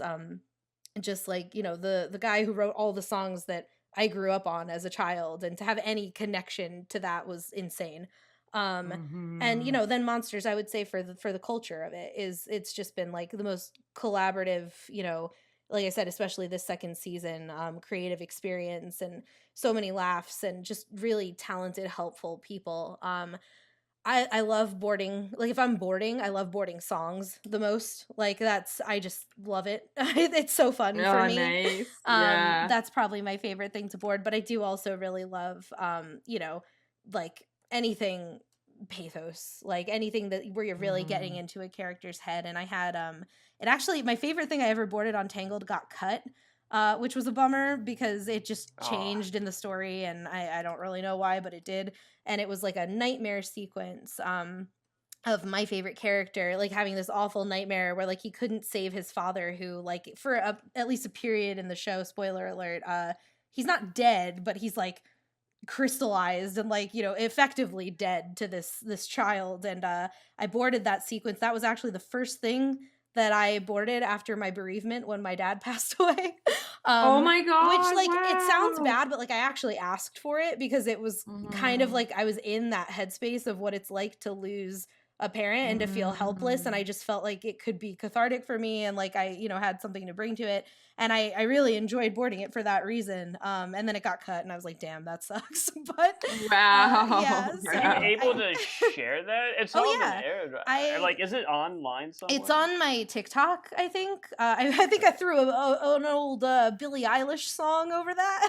it's like very early era TikTok for me, when I'm like, I am old and I don't know how the hell TikTok works and what you're supposed to do. So I kind of just made it like a weird music video. So it's at least there. I can't remember if I posted it on Tumblr or not, and I don't think it's on YouTube, and God knows where that file is at this point. So it's at least on my TikTok if you want to see it. Okay.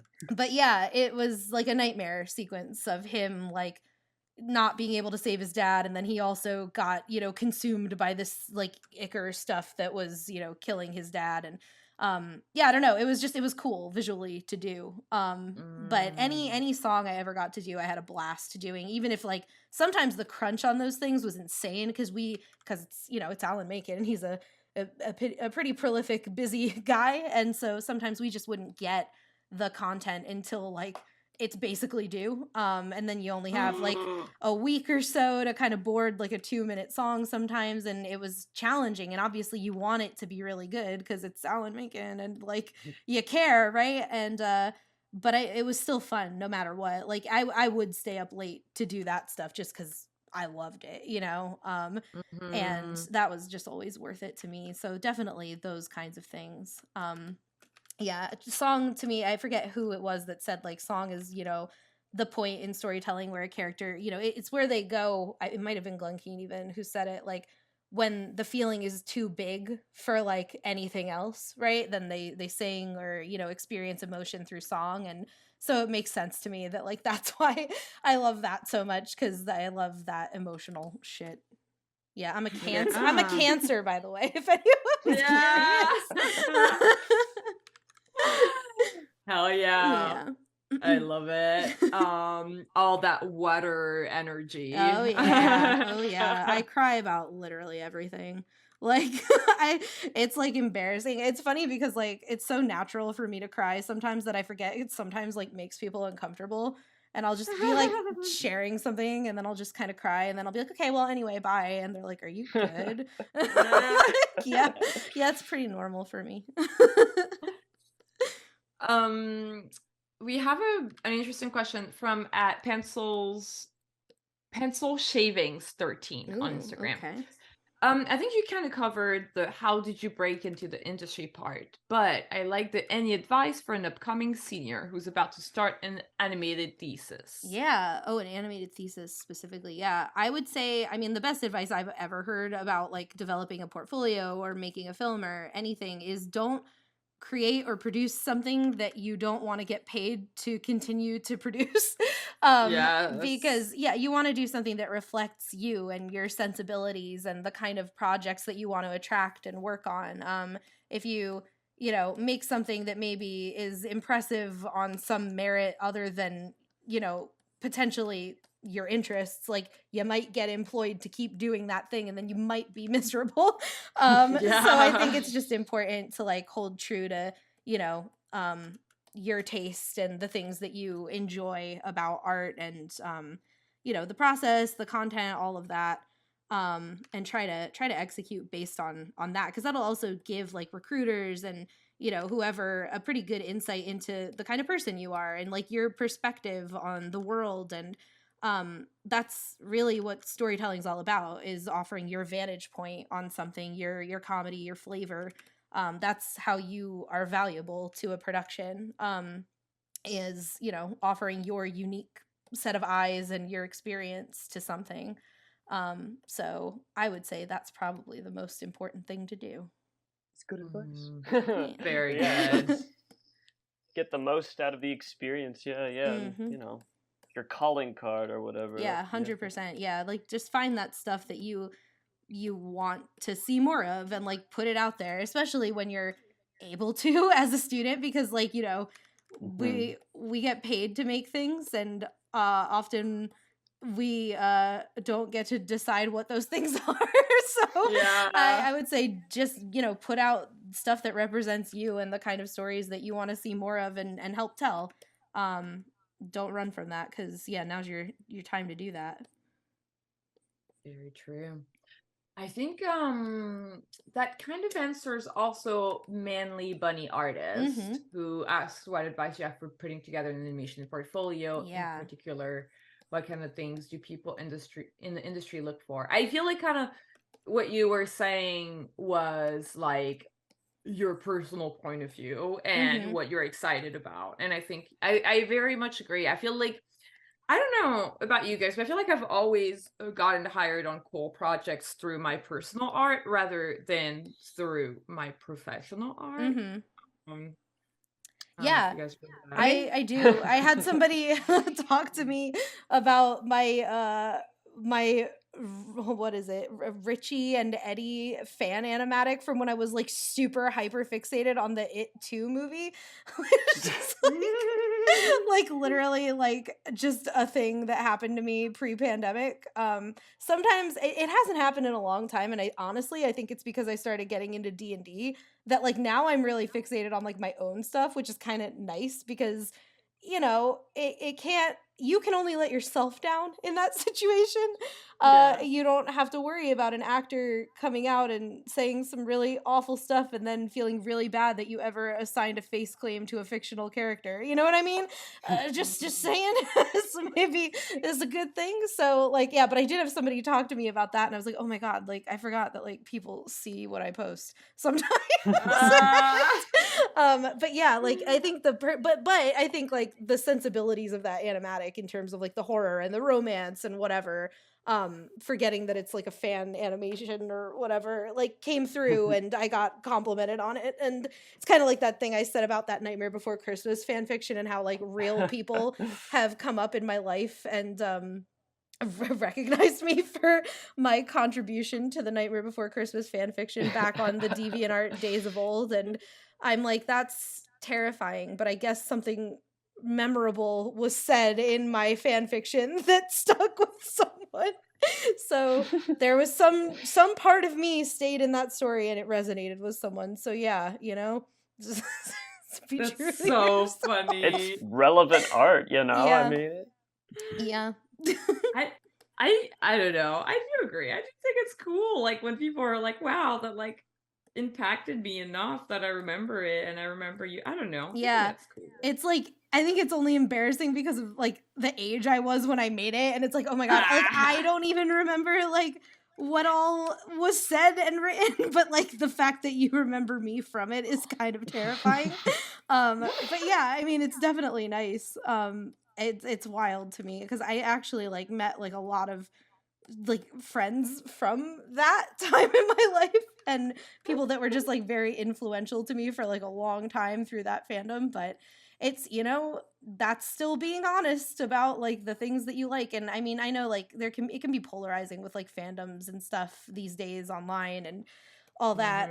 But it was nice, at least for me when I was growing up, to be able to find community with people that, you know, those things resonated with them, you know, in similar ways and all that stuff. And it's funny, I've been celebrating this, I think is it 11 years of friendship with somebody recently, who she's like my best friend, and we met at SCAD in the animation hall, like yeah, about 11 years ago. And she's somebody who I followed on DeviantArt first. Like, so I didn't even know that she went to my school, and then I saw her and I like put it together. She was in one of my classes and I was like, like, it's that artist that I follow on DeviantArt. And I was like shocked. I was like starstruck because I loved her work so much. And then we were like sitting there talking and I was like, oh my God. And now we've been friends for like 11 years. And like we have like the same taste in everything. Like it's that very like, I was, you know, like Grim Adventures of Billy and Mandy, Invader Zim, Nightmare Before Christmas was my bread and butter. I am a Hot Yes. Topic child energy, right? Yes. And so yeah, it's like, you know, just finding community with people who see you for who you are is nice. Or see your whole ass is what we say, right? And love that ass. That's so funny. That's so true. Yeah.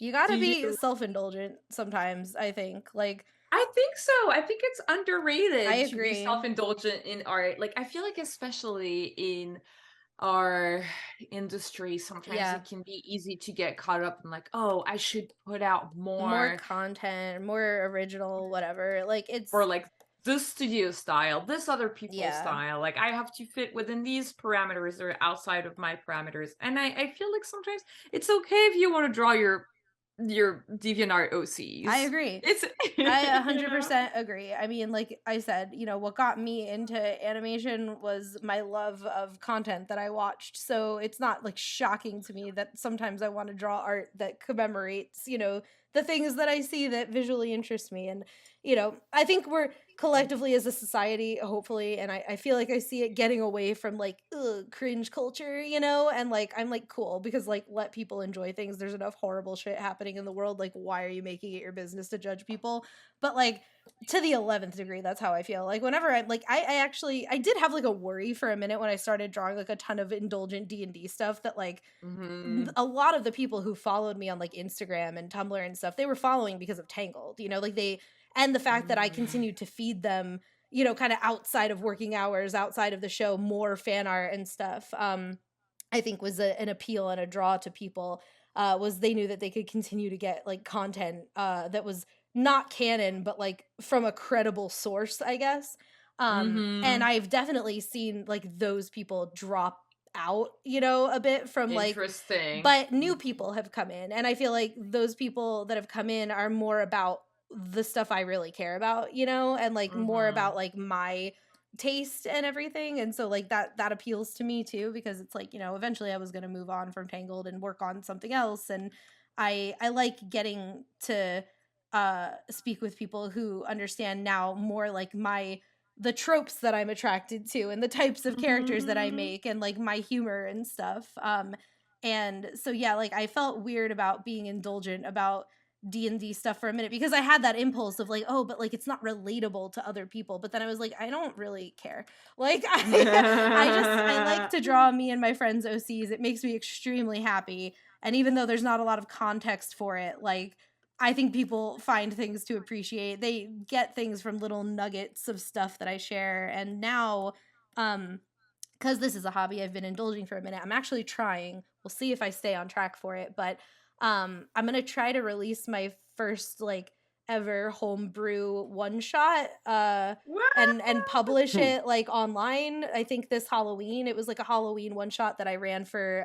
It was like me and a few friends here, but then also two of my friends from Chile, who were visiting for Lightbox. And so like we Yes. actually met on Instagram, because our D&D characters look like identical. Like they're like the same like cute pink little tiefling, and we saw each other's work and we were just like, it was like the Spider-Man meme, right? And we started talking and we had like so much in common, and they're the nicest person ever. And so I was like, wouldn't it be cool if like our characters could like meet somehow? Like I feel like they'd love each other. And I was like, I'm gonna figure it out. I'm gonna make it happen. You guys are coming out for Lightbox. I'm gonna run this game and we'll find a way for them to meet. And I did. And so from that I wrote my first like authentically homebrewed thing. And now I'm in the process of like reskinning it so that anybody could kind of take what was the core of it and drop it into their campaign.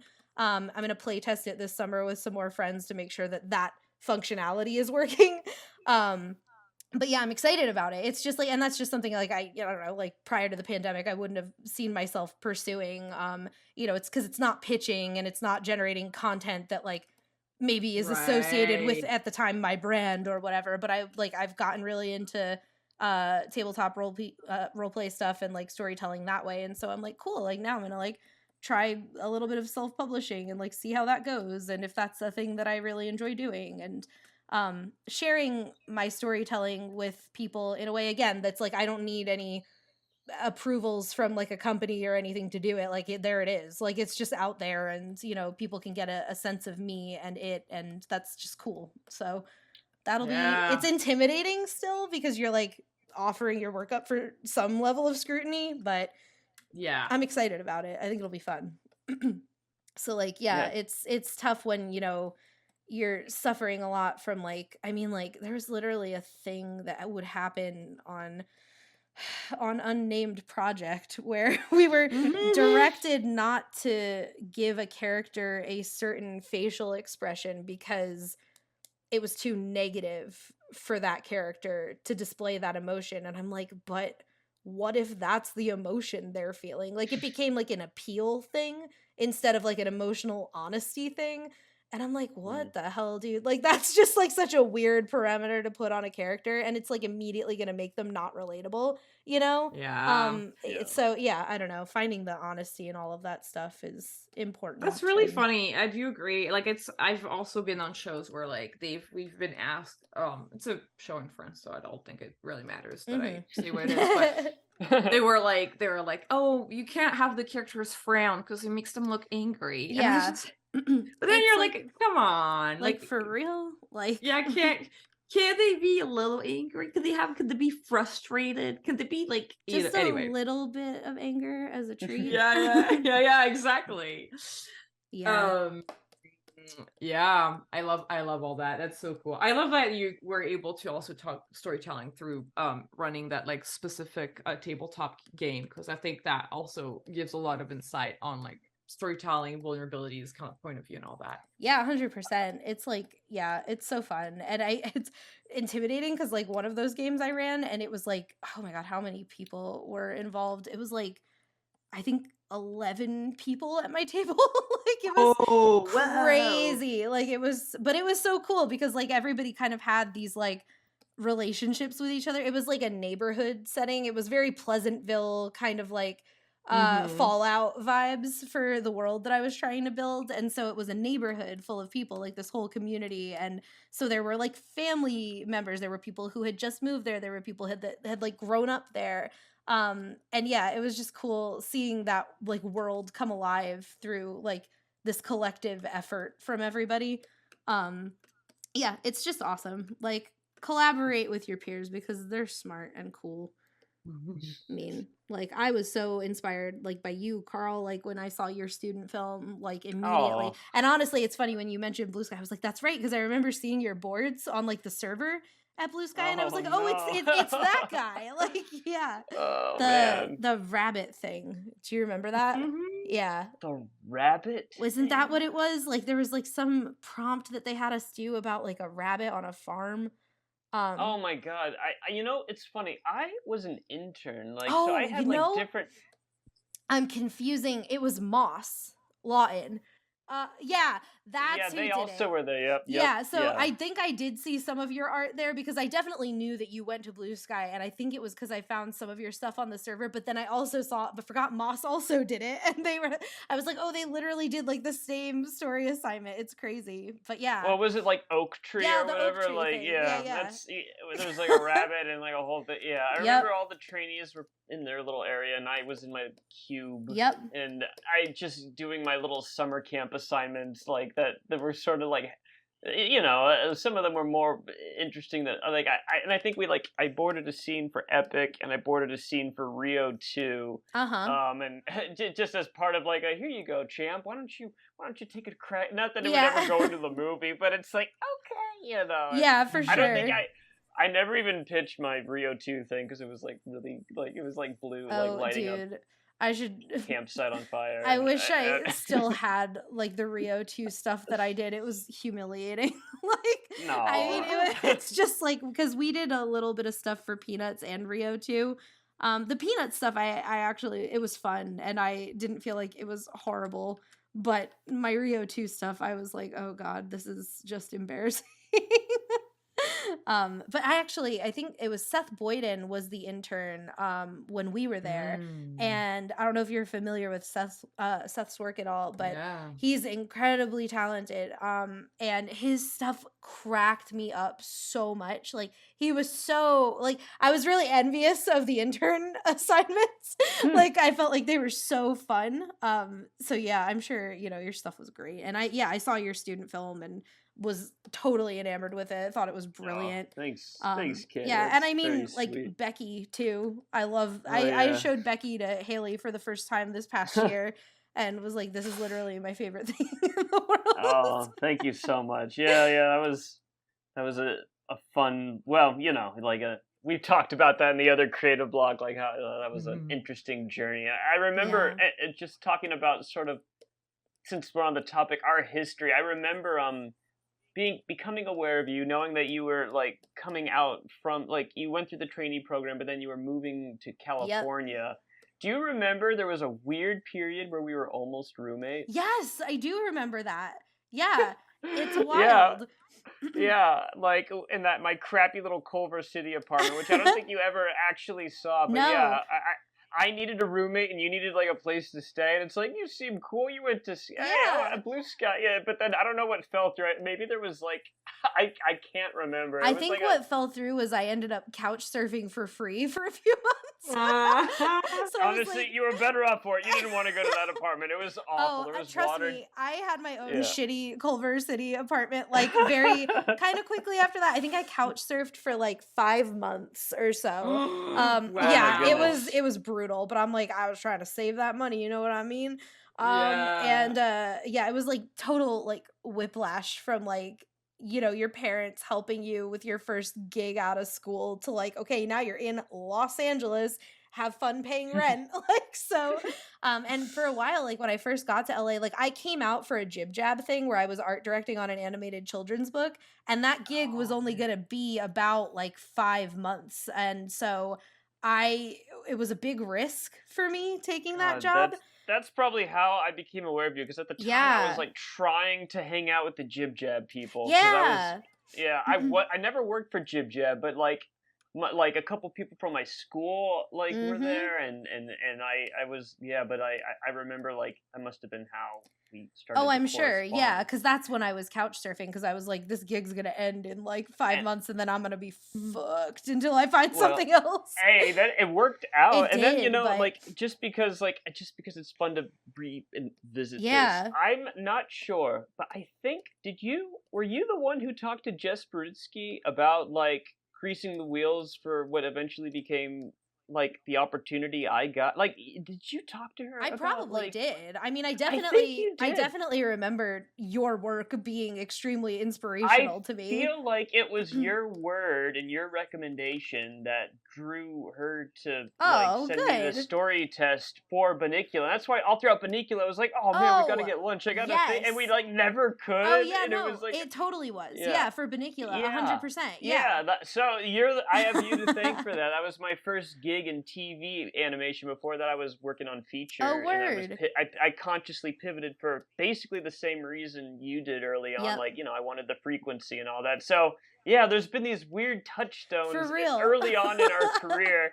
Kind of just ships passing through the night. Never was on the same production. Never, I just Yeah. always kind of like was aware of you and respected and admired your stuff. And I get tastes and tidbits of like I remember I don't know if I was even aware you were on Monsters until like 2 or 3 years ago when I went to Disney, Uh-huh. and then you like gave me like a welcoming email like, oh, you're Oh, here, I yeah. was like, oh shit, you're here too. And yeah, so I don't know, Yeah, it's no, for sure. interesting And to now I'm see just your like, whole. we gotta get coffee, man. Like we gotta do I something I now. don't know if we ever did. I mean, this is coffee. This is Yeah, pretty right? all This is right. nice, right? But yeah, I'm so glad that finally, I can talk to you. That yeah, it's just so funny how that I works out. know, But it's yeah, so crazy. thanks for that. Of course, absolutely. Like I said, like I love your stuff so much. And yeah, it's Oh, like that thing, right? Like finding like kinship with people, and they're like the things that they do that resonate with you, and like your comedy and stuff, like it totally did easily. And yeah, I love it. I love like this industry. That's the other thing about like what I was saying about like making sure that we're all like good to each other. It's like we're all gonna, like, I'm sure there's gonna come a day where you and I work together. You know what I mean? Like it's definitely gonna happen. We run into people all the time in this business, even if it's just in the oh yeah. hallway. But yeah, I remember though, when I was couch surfing, there was like, just to speak to the honesty of like coming out to LA and doing the thing, right? There was like I think it was like, yeah, it was like 5 or 6 months of employment at Jib Jab, and I was like, "Cool, this gets me out to LA," which had been like my big goal. Like I was kind of sick of the East Coast at that point. I was like, I'm ready to like go to LA, because I had been out for Cal Arts, and when I went there, I had like decided like I want to live in LA. I'm one of the weird people that like I really like it here. Like, and I definitely wanted to be here. I grew up in like I said, rural New Jersey, so I was like ready for like some city-ish vibes, right? And Right. so I was just desperate to get out, and even though the gig was short, I was like, I'm taking it, it gets me there, I'll figure it out. And so I did, and then I had to figure it out. And it was like 5 months of testing and just waiting for like Oh yeah. answers. And it was like the most grueling time, like just sitting around. And then it was like everybody got back to me the same week. Which is how I ended up only boarding one episode of Teen Titans Go. I like got kind of poached, honestly, from Teen Titans Go by the Warner Brothers feature division. And at that point it was just like better pay, honestly. And it was also like I was really excited to work with Sergio. So I did one episode freelance, and then I immediately went to feature instead of taking that like long-term gig with them. And yeah, but it was like crazy. I actually like I almost accepted a position as a revisionist on Gravity Falls, but I knew people on the show who were telling me it was ending. So I didn't want to take that job because at the time I didn't really understand. Oh, Disney kind of has a little bit of an umbrella that they try to like repurpose people on different shows. And, it might not have necessarily ended exactly at the time of, I also didn't understand that revisionists kind of can hang back and stay longer sometimes because they're fixing some things. So, but, in hindsight, I kind of wish I did it just because it would have helped me learn the pipeline a little bit more. Oh, dude, I think you made like the perfect because then you had all the experiences and look at where you and you still became a director at 27. No regrets. Like you have had a. I mean, I don't. And I remember seeing your test for because you posted it. And I was like, I did. Again, like just more like assurances. Like, oh man, that man, he's really. They're really good. That's so kind. Thank you. And then I even remember the only tidbit I saw from your Titans episode. It was like Robin like making a weird face in front of like a bowl or a piece of meat or something. Yeah, it was like he was beating the meat. They were like making ramen. I think was the story thing was like the Titans were making ramen and right. It was. I think they did a version of that joke at some point in a later episode that I've seen since, but it's Cyborg doing it instead. Right. But yeah, I know it's like a reaction gif that I've seen sometimes. Yeah, for like, exactly. But yeah, Robin was like tenderizing the meat for the ramen, and so to speak.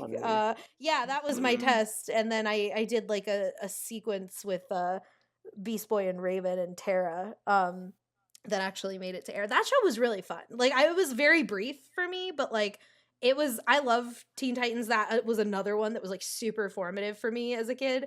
And I was just so delighted to like work with those characters in any capacity. Again, it's like to me it was kind of on par with like Alan Menken and working with his material. Like I got to like hear the Titans voices, and I mean the way that it worked was they would give you the audio, the radio play, right, for the show, and then you kind of animated almost to it in Flash. In Flash. I used to know Flash. That's crazy to me. I'm like, God, dude, if the program existed to open again today, I don't know if I ever told you. I was on Teen Titans Go for a hot second after Vernacular. Oh, really? And cool. Yeah, and I lied about knowing Flash because I just.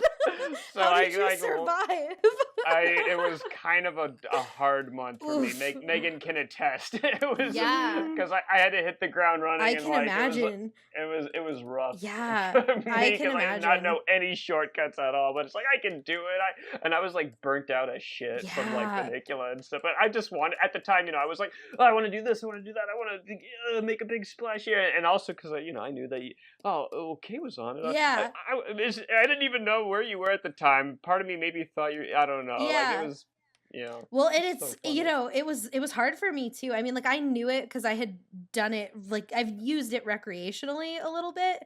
But it was challenging for sure. It's not intuitive for me. I don't know. I ought to learn Toon Boom. That's like I know. I keep thinking I should put more effort into learning Toon Boom myself. Because I honestly do like I would say 90% of all of my art in Storyboard Pro.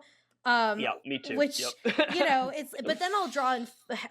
I mean, this sounds like sinful to say, but I'll draw in Photoshop sometimes, and then I'm like, I feel I know it's like no one does that anymore, but like I will, and then I'm like, oh, this like looks better and feels better, and I like these brushes better, and then I'm like, I should learn Procreate because that's where everyone actually draws now. Like, well, do you have an iPad? Like, I do, but I don't love drawing on it, to be honest. Like, I'm like, I lean really hard into my Cintiq and like hunch over in a super healthy way. So like, I'm very like physically, I'm used to that kind of setup, and so it feels unfamiliar and unnatural for me to draw on an iPad. And I don't know if I can overcome it to draw with in Procreate. And I will say I've never really done. I feel like the work I do in Procreate, it's only when I'm like it's like a different kind of drawing. Yeah, it's kind of that makes sense. It's not exactly like it's a little more doodly and loose because I have learned to love vectors in Storyboard Pro, and me too. You know what it was resistant to them at first, but now it's like, oh man, this is how I prefer to lay down lines and whatnot. Yeah, but, it makes it feel real clean and crisp, and it's funny because like then sometimes I'll go back to like paper and my shit's so chaotic and sketchy and like And sometimes I'm like, I love that because I feel like in Storyboard Pro sometimes it can get really rigid. Like I feel like my art has a rigidity to it a lot of the time. But it also has like this clean kind of crisp structure that I appreciate about Storyboard Pro, just because of the Yeah. vectorization of stuff. But yeah, I think about Toon Boom too, because sometimes like I've been doing these little TikTok animations with a bunch of my characters, and like it's that sort of like Nate Rag like theory, right, of like minimal animation. Like a lot of the times I don't even intend on it being an animation, and then I change my mind halfway through and I'm like, no, I'm gonna puppet this a little bit. And I'm not the most sophisticated puppeteer when it comes to that kind of stuff, nor do I consider myself to really be an animator. But I every time I get into it, I'm like, this would probably be a lot easier if I were in an animation program. And maybe I should explore that. But Yeah, I'm very much the same way. I guess you just need to have like the incentive. I'm sure it'll happen eventually. I'm very, very slow to learning new tools, though. I find out about a tool that I should have been using for 8 years, like way too late. Like Yep. I didn't know about the razor tool in Premiere, so I did all my editing just by pinching and pulling squares, like without ever cutting a thing, and I yeah. just and it's like, oh, I could have saved a year of time. I if know. had I'm just like, even whenever they known about. whenever Yeah. they update Storyboard Pro, and I'm like, I know there's probably really cool things that are happening here that I'm not aware of, and they would make my life a lot easier. But like, I never take the time to like learn those shortcuts, and it's like I know there's probably a billion things I could be doing to make life better for myself, but I'm like, I'm in my way of doing things, and anything Well, feels disruptive, if it's Yeah. important enough, you'll probably absorb Pick it up and eventually, you right? know, someone will kind of like point your nose into it, and then like I don't. That's like it's usually like yeah, like I'll find out about one little thing, I'll add it to my roster. But like coming from traditional or whatever, like because I Mm-hmm. was very stubborn. Like I guess a lot of folks like, and it sounds like you were online and did DA, but I like was very resistant to ever working digitally until like I kind of had to for college. So, Mm-hmm. all I had was paper and pencil, and you don't have any Control Z or get anything for free. So I did do a lot of carving out swimmy drawings and stuff like that. And I don't know, it's weird. I guess working in vectors like we do in Storyboard Pros forced that efficiency a little bit more out of me. But I don't know. I almost wonder if I have half of sort of what you were talking about because I can visualize things, but then when I execute it, it's always a little different. It's not like it's a Yeah. direct Well, translation. that's what I've Yeah. heard from most people is like it's not like literally like I see the finished image, right? It's like Yeah. you just kind of get like a sense of it, I guess.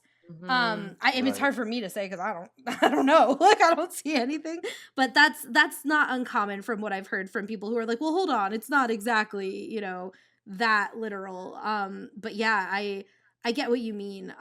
Because I have a friend who like she literally put it to me that exact same way, where it's like it still always comes out like a little different, and you still wanna sometimes you're frustrated by your inability to like execute something exactly Yeah. the way I that bet there's like I almost wonder if there must be like a there spectrum. Like is. some people have like Yeah. a more like the extreme of it would be people with photo memory or something. There's hyperphantasia, which is the opposite, where you can like hyper visualize, like you could like Oh, I interesting. assume that's what people mean when they say that they can like not just picture an apple, but the apple can recede in space and they can rotate it and they can make it prismatic and like all this kind of, you know what Mhm. I mean? Like I think that's Yeah, what yeah. hyperphantasia is.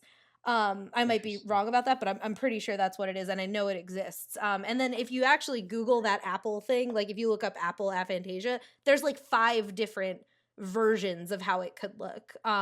So it's not just like literally there or not there. It's like there Hmm. is definitely a spectrum because I have friends that are like, yeah, I see like I guess a faint phantom image of a green apple, but then there's people that are like, no, I see every dewdrop on the red apple and it's glistening in the sunlight in a picnic basket. Like, and it's like crazy, like how much detail they'll ascribe to it. So there definitely is a spectrum. So Yeah, I interesting. know it's crazy, right? Like just Yeah. stuff I like never knew, never would have thought about. I could have lived a simple life. No, this is the correct life. You're winning. At least it's easy for me to say. I'm not, but like it sure seems like you've got you know, especially considering everything that you've learned and been through and stuff, that you've got a good head on your Oh, shoulders, thank you. and you know, they're like, yeah, doing great, it sounds. And I mean, yeah, I'm inspired hearing about your journey, and especially like the growth, as painful as it was sometimes or whatever. It's all Yeah. relevant, Well, yeah, and there's good lessons and hard lessons too. Like even yeah, if it's a lesson in what Mhm. you never want to go through again, or what you never want to, you know, contribute to yeah, imparting on somebody, every lesson's a lesson. And yeah, I think now Yeah. for me the next step is like finding like the confidence in pitching and kind of like Mhm. going for like my own thing. And so there's this like micro step that I'm taking in publishing my first like homebrew thing. And DMing was even the step before that, because it's like I'm Mhm. I would really, say that's even more, because that's like live and that's real yeah, it time and is. reactive. Uh-huh. So I like, it's, you're there. Like, I guess, if you need the assurance of like, a formal publication, but if you're already like doing that and you're a very, you're well articulated and you're good at speaking and delineating and you're in a leadership role, you're like so there. That It's means just so much. I think it's it's just struggling to believe it. You know what I mean? Like it's well, funny. I actually spoke to some studio leadership recently about how for the first time I feel like, okay, I might be ready to show you guys some stuff. And they were like excited, and I told them, I was like, honestly, like I have felt sometimes like I don't necessarily have I think I even used the words like a right to pitch things for like children's Mm. television, because I'm not an adult that plans on having kids. And like, I Mhm. my tastes can, I like horror. I like, not adult in the sort of like, crude adult animation sense, but like I like I feel like the stuff I like isn't actually very represented in well, animation, yeah, well, here's the you thing, like, know? like that's what kids like too. I know, Kids and I like know to that, Yeah. see, and I know that, and and but it's like but it was kind of that question of like, why me? Like, why do I deserve to like tell that story? Mhm. And the woman I was speaking to was just like, what the like, why would you say that? Like, and why? What are you talking about? Like, of course you have a perspective and a vantage point. And what I realized was like, I do, and the point where I started like my ideas for things I want to pitch on started to really crystallize for me when I started thinking about like when I was a kid, like Yes. what did I need Yeah. to see that I didn't see, and what was I experiencing? And like I was a fat kid, I was a queer kid, I had the feelings of, like gender dysmorphia and, not feeling connected to my body, that at the time there wasn't language for me in my life to articulate those things. But I have that experience. Like there's a lot. I had anxiety. Like there's a lot I was going through actually, and like all of that is stuff that I could speak to in my storytelling. I had things Mhm. I liked and cared about, and I have all these artistic tastes and things that atmospherically I want to see animation do more, and I do have a vantage point, and I think I right now I'm just struggling with like the courage of conviction to try to advocate for it Yeah. and communicate that, um because I've conquered the fear of communicating on like story in a room with people, right? That I had back when I was on more like, awful productions. But now Mhm. it's reaching the point of having to advocate like almost for myself and my like lived Yeah. experience in a sense, and that Mhm. gets scary again. So Yeah, it's yeah, like yeah.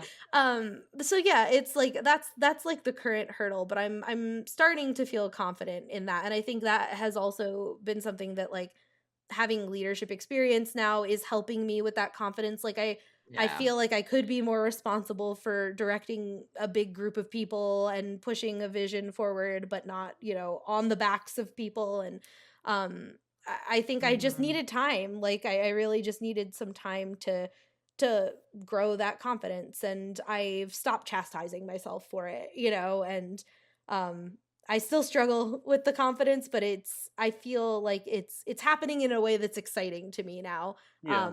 And I'm rolling with it. We'll That see what will, happens. yeah, I have a feeling that's going to become an abstraction in I time hope so. because, We'll see. yeah, Yeah. you're going to look back on that and be like, oh yeah, that was when I was like spending needless energy, like because like Yeah. you have a story to tell. If anyone, especially because of the reasons you just listed and your taste, and listen, like not that. The fact that if you aren't planning on having kids, like Mhm. you'll have that much more time to dedicate to something bigger, like that would become something that does have an effect on an even Right. bigger pool of young people, like if it is for a younger audience or Mhm. whatever, like that. I feel like if anyone were like worthy of having the opportunity to tell a story like that, like yeah, I'm excited to see what it could be, and again, I remember being a kid and wanting, you know honest, like fun, authentic storytelling. And Yeah. I've said this many times, but I always knew when I was being pandered to, and I hated Yeah. having to Kids wait know. for the thing I Yeah. actually wanted to come on, but I'd have to get through all the other tepid, Mhm. inauthentic, whatever schlock Yep. that Nickelodeon was force feeding me when It's all I so true. wanted. Yep. It's something that Yes. I tried to express with there's this character Varian on our Tangled show that was super popular, and I instantly understood why. That character was much more relatable to, like, I think the kind of young person watching our show than perhaps like the perfect princess Rapunzel, as beloved as she Mhm. is, or the cool guy Hmm. Eugene, like, in I think like it was an entry point for a lot of people. Like, he was very relatable. He went through a very emotional journey as a character. He had that sort of flawed villain arc that he then got to work back from, that was very compelling in a way that our main character didn't. And like, I understood that, and I always advocated for the character because of those reasons. And there were like people on the show would just be like, but he's a nerd, like no one cares, and like what, and I just like, I felt like People love the underdogs. I People love know, the and underdogs. I think Yeah. that's, maybe it's a little bit of a generational thing of like some of the trauma of like, I think a lot of those same people were maybe the nerds growing up where they grew up, or like in school, and like maybe Yeah. they didn't address that. But like, just speaking again for myself, like I think a lot about like I'm a bigger person, like I'm a fat person, and I'm like, is there any positive storytelling about fat people outside of like Kung Fu Mhm. Panda? I really don't think so, actually. Like, and I think Mhm. we're getting a little bit more of it, maybe, but like not really. And like growing up as like a fat kid, and like that being a struggle of mine my whole life, like it's that same thing with like anything where you don't want like the whole story to focus on that thing, but it Yes. would be nice if like it was acknowledged. Or I remember being in some like corporate meeting once where this statistic was shared with the group of people I was reviewing it with, and it was like everyone was like, "Oh, what? Like that's incredible. I never would have guessed." But to me, I was like, "Well, yeah." I think because I grew up fat, that it was basically saying that kids reviewed a series of images where there was like a skinny kid who was doing these physical tasks. It was like an exercise motivation poster or something. And so there was like the character was portrayed as skinny, and then they were portrayed as fat doing those same activities, doing them successfully, but doing them. And Mm. which one motivated kids to work out more, and like what kinds of kids did it motivate to work out? And apparently this didn't surprise me, but it was, I think they were testing like which, like, were obese kids more motivated to become physical after seeing, and it was the fat kid, Of because they course, were it's relatable. yeah, they were seeing, oh, I can climb a tree if I want, like. And I think like that is important. Like, it's representation matters, all that kind of stuff. Like, Mhm. it's just showing positive things that way. It's really affirming. And It's so really funny that you're bringing that up because I was thinking about like recently signed up for a gym, and that particular gym is like in direct competition with two other gyms mhm, in like that like they're kind of sharing that same turf, and I'm like, they all have the same ads. It's Yep. all Yep. like skinny fit people, and I'm like, and the gym that I picked is the one that's like a little less popular, and I'm like, I feel Mhm. like they should have the ad of like, hey, this is your everyday Joe working out. And I feel Yeah. like that would be right. But maybe they just don't care about it. I think it's just really funny to think about that, like they just decide like gyms are just like, no, Yeah. only fit glistening people. Anyway. 100%. No, 100%. And I think like that was just like, I grew up with like people in, animation and live action as well for sure, like who looked like me being the butt of the joke, or like, Mhm. the ignored friend, the comedic relief, like best bud type thing. And it's like it sucks. Like, and it sticks with you in ways that like you wouldn't expect, you Mhm. sometimes relegate yourself to those areas in life without even being conscious of it, because it's what you expect, because it's what everybody expects, because media has a big pull on perception and social norms and stuff, and we have a lot of power with what we do, and we have the power to Yes. imbue things with more positivity, and I just feel like we should, so on that point alone, it's like, okay, maybe I do have like something to say about all this, and Yeah. so Yeah, it's for sure. that kind of Paired stuff. and especially with like everything else that you value in what makes like a work technically yeah, I'd be very excited, and I don't think I've seen that in animation like you said, except for Kung Fu Panda. I was Mhm. like thinking that, is there anything else? Like I'm thinking about movies, and Nope. even then it's like few and far, and it's always like kind of treated like this like anomaly or whatever. And yeah, I feel like that could be. Yeah, well, like Yeah. let's see it happen. I want to get with it. I mean, what Disney? I don't know. What Everybody, I'm yeah. like I'm half afraid, like to speak candidly, like you have a few times. But there are things. Yeah, I'm sure it's a great. I hope that they seriously consider like what you have to offer, Mhm. because it would be not well, yeah, it'd be worthwhile, like it'd be really Well, cool yeah, I anyway. mean, like to speak, I mean, I'll swing for the fences. Like I mean, Mhm. there's that whole thing, right, about like queer people really identifying with Disney villains, and how, because Disney villains are often codified in ways to, they have queer, Mhm. you know, relevant traits and stuff, and they also have a lot of body diversity. They look different, and Mhm. then all the protagonists kind of look very similar, and there's like this Mhm. clear like right way to look, that's the good way to be, because the good Mhm. guys look that way. And you have a few things that have tried to spin that trope on its head, like they tried to do it with Frozen and stuff like that. But it's not enough. I feel like, the fact that we haven't seen, I mean, it was, I think Hillary Bradfield finally put that short out about the plus size ballet kid on Disney Plus, that's beautiful. It talks about this Oh kind of yeah. stuff. So I take it back. There's one more thing, and it's Hillary's Mhm. project. Yeah. And yeah, but it's like, we still haven't seen, like, I've never seen a fucking Disney princess that looks like me, like when I was identifying Mhm. as female, that like looked and represented me.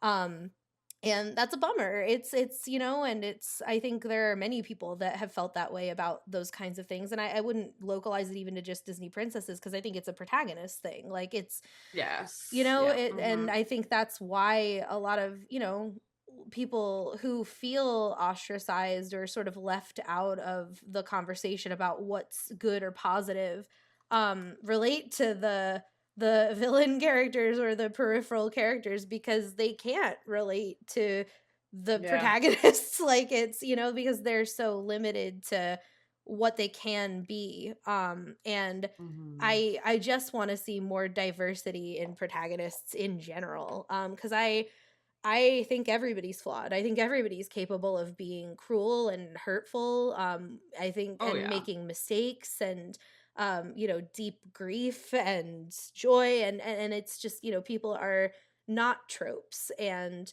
I want to see those things, that humanity imbued in more stuff. And honestly, I think like I totally relate to what you had said, Carl. Like kids, they know when they're being spoken down to, like kids Yeah. know a lot more than we give them credit for. And um they're dealing with very real things. I mean, like just like the access to like the internet, and like everything Oh my alone. God, I mean, yeah. the things that kids Mhm. know and the way that kids speak, they're so intelligent, and it's such a shame. Like I've read treatments of things where they're like, yeah, this, we want you to do a take on this. It's for a demographic of what did they say, like 12 to 16-year-olds, and I'll read it and I'm like, this reads like it's for babies, like 6-year-olds. Mhm. And I'm like, and you're Mhm. telling me that high schoolers, middle schoolers are supposed to read this? Like, no way. Like, what do you mean? And Yeah.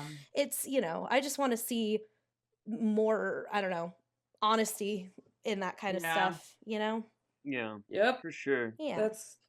That's I love that. I think that's such a great way to wrap up this episode. We want to see more honesty in Yeah. media. And I think people like the internet gravitates towards that anyway, because Mhm. that's what kids are looking for on TikTok, YouTube, etc. They just Yep. want authenticity and Exactly. honesty. That's a really good point, and that is a good thing Yeah. to end on. Like, it's on Mhm. TikTok, like, I mean, you're speaking directly to people from all over the world, like, without any interception, right? And Yeah. you're getting that realness and that truth and that honesty, and I think that's what, these big industries are competing with, is Yes. genuine honesty, perspective, that is not filtered through anything. Mhm. And so we need to imbue that in our storytelling. We have to, because we're competing with people just having conversations with each other that we refuse to highlight or have in our art. And art is a reflection of society. And so if we're not going to invite these vantage points and these conversations to our art, then we're going to be missing a big part of the soul of whatever it is we're trying to make, and the relatability. Mhm. That's not a marketable thing or a number, or it's real. It's the reality that people are living in and speaking to it. So yeah, 1,000%, amen to that. Oh yeah. And with that amen, Yeah. that's the end of this creative Well, block. thank you guys so much for Woo! drawing so much beautiful stuff, as I just mostly rambled. Oh my god, That's what we wanted you to do. I So, love this. I'm just like looking through everything now, and I'm like blown away by all the sketches I There's see. a there's a couple of gems. No, you did some great stuff too. You did like yeah. this whole Oh, page. I'm thanks. just like flipping now. I, These s- are I see like these are my fun. OCs. You guys drew it. So cool. Thank you. Yeah, I tried. No, I they're didn't have a so lot of room. It's like, good. oh, I So wanted to honor cute. the full body, but I did that I thing love where it's like, it. oh, I just the chest or whatever. I was like, oh man, what? Yeah, but Oh, so it's always, cool. Thank you guys so much. of course. Thank you. Thank you, Kay, for being our guest and sharing Absolutely. your Thank you. Thank story. you so Yeah, much for and having of me. and thanks to our listeners. Follow us on Twitter at Creative Block, which is spelled CRTVBLOCK, where we ask for drawing prompts and questions to ask our guests. Huge thanks to our editor Clements for editing the podcast, and Marco, hi Marco, for helping us produce the show. If you love our show, then support us on Patreon. Becoming a patron gets you early access to interviews as well as bonus episodes. It helps us pay for things like the Drive and Zoom and our amazing crew, Clements and Marco. Click the link in the description of this episode. I have been your host, V. And I was Carl, and keep being creative, and we'll see you next week. Bye. Bye. Bye.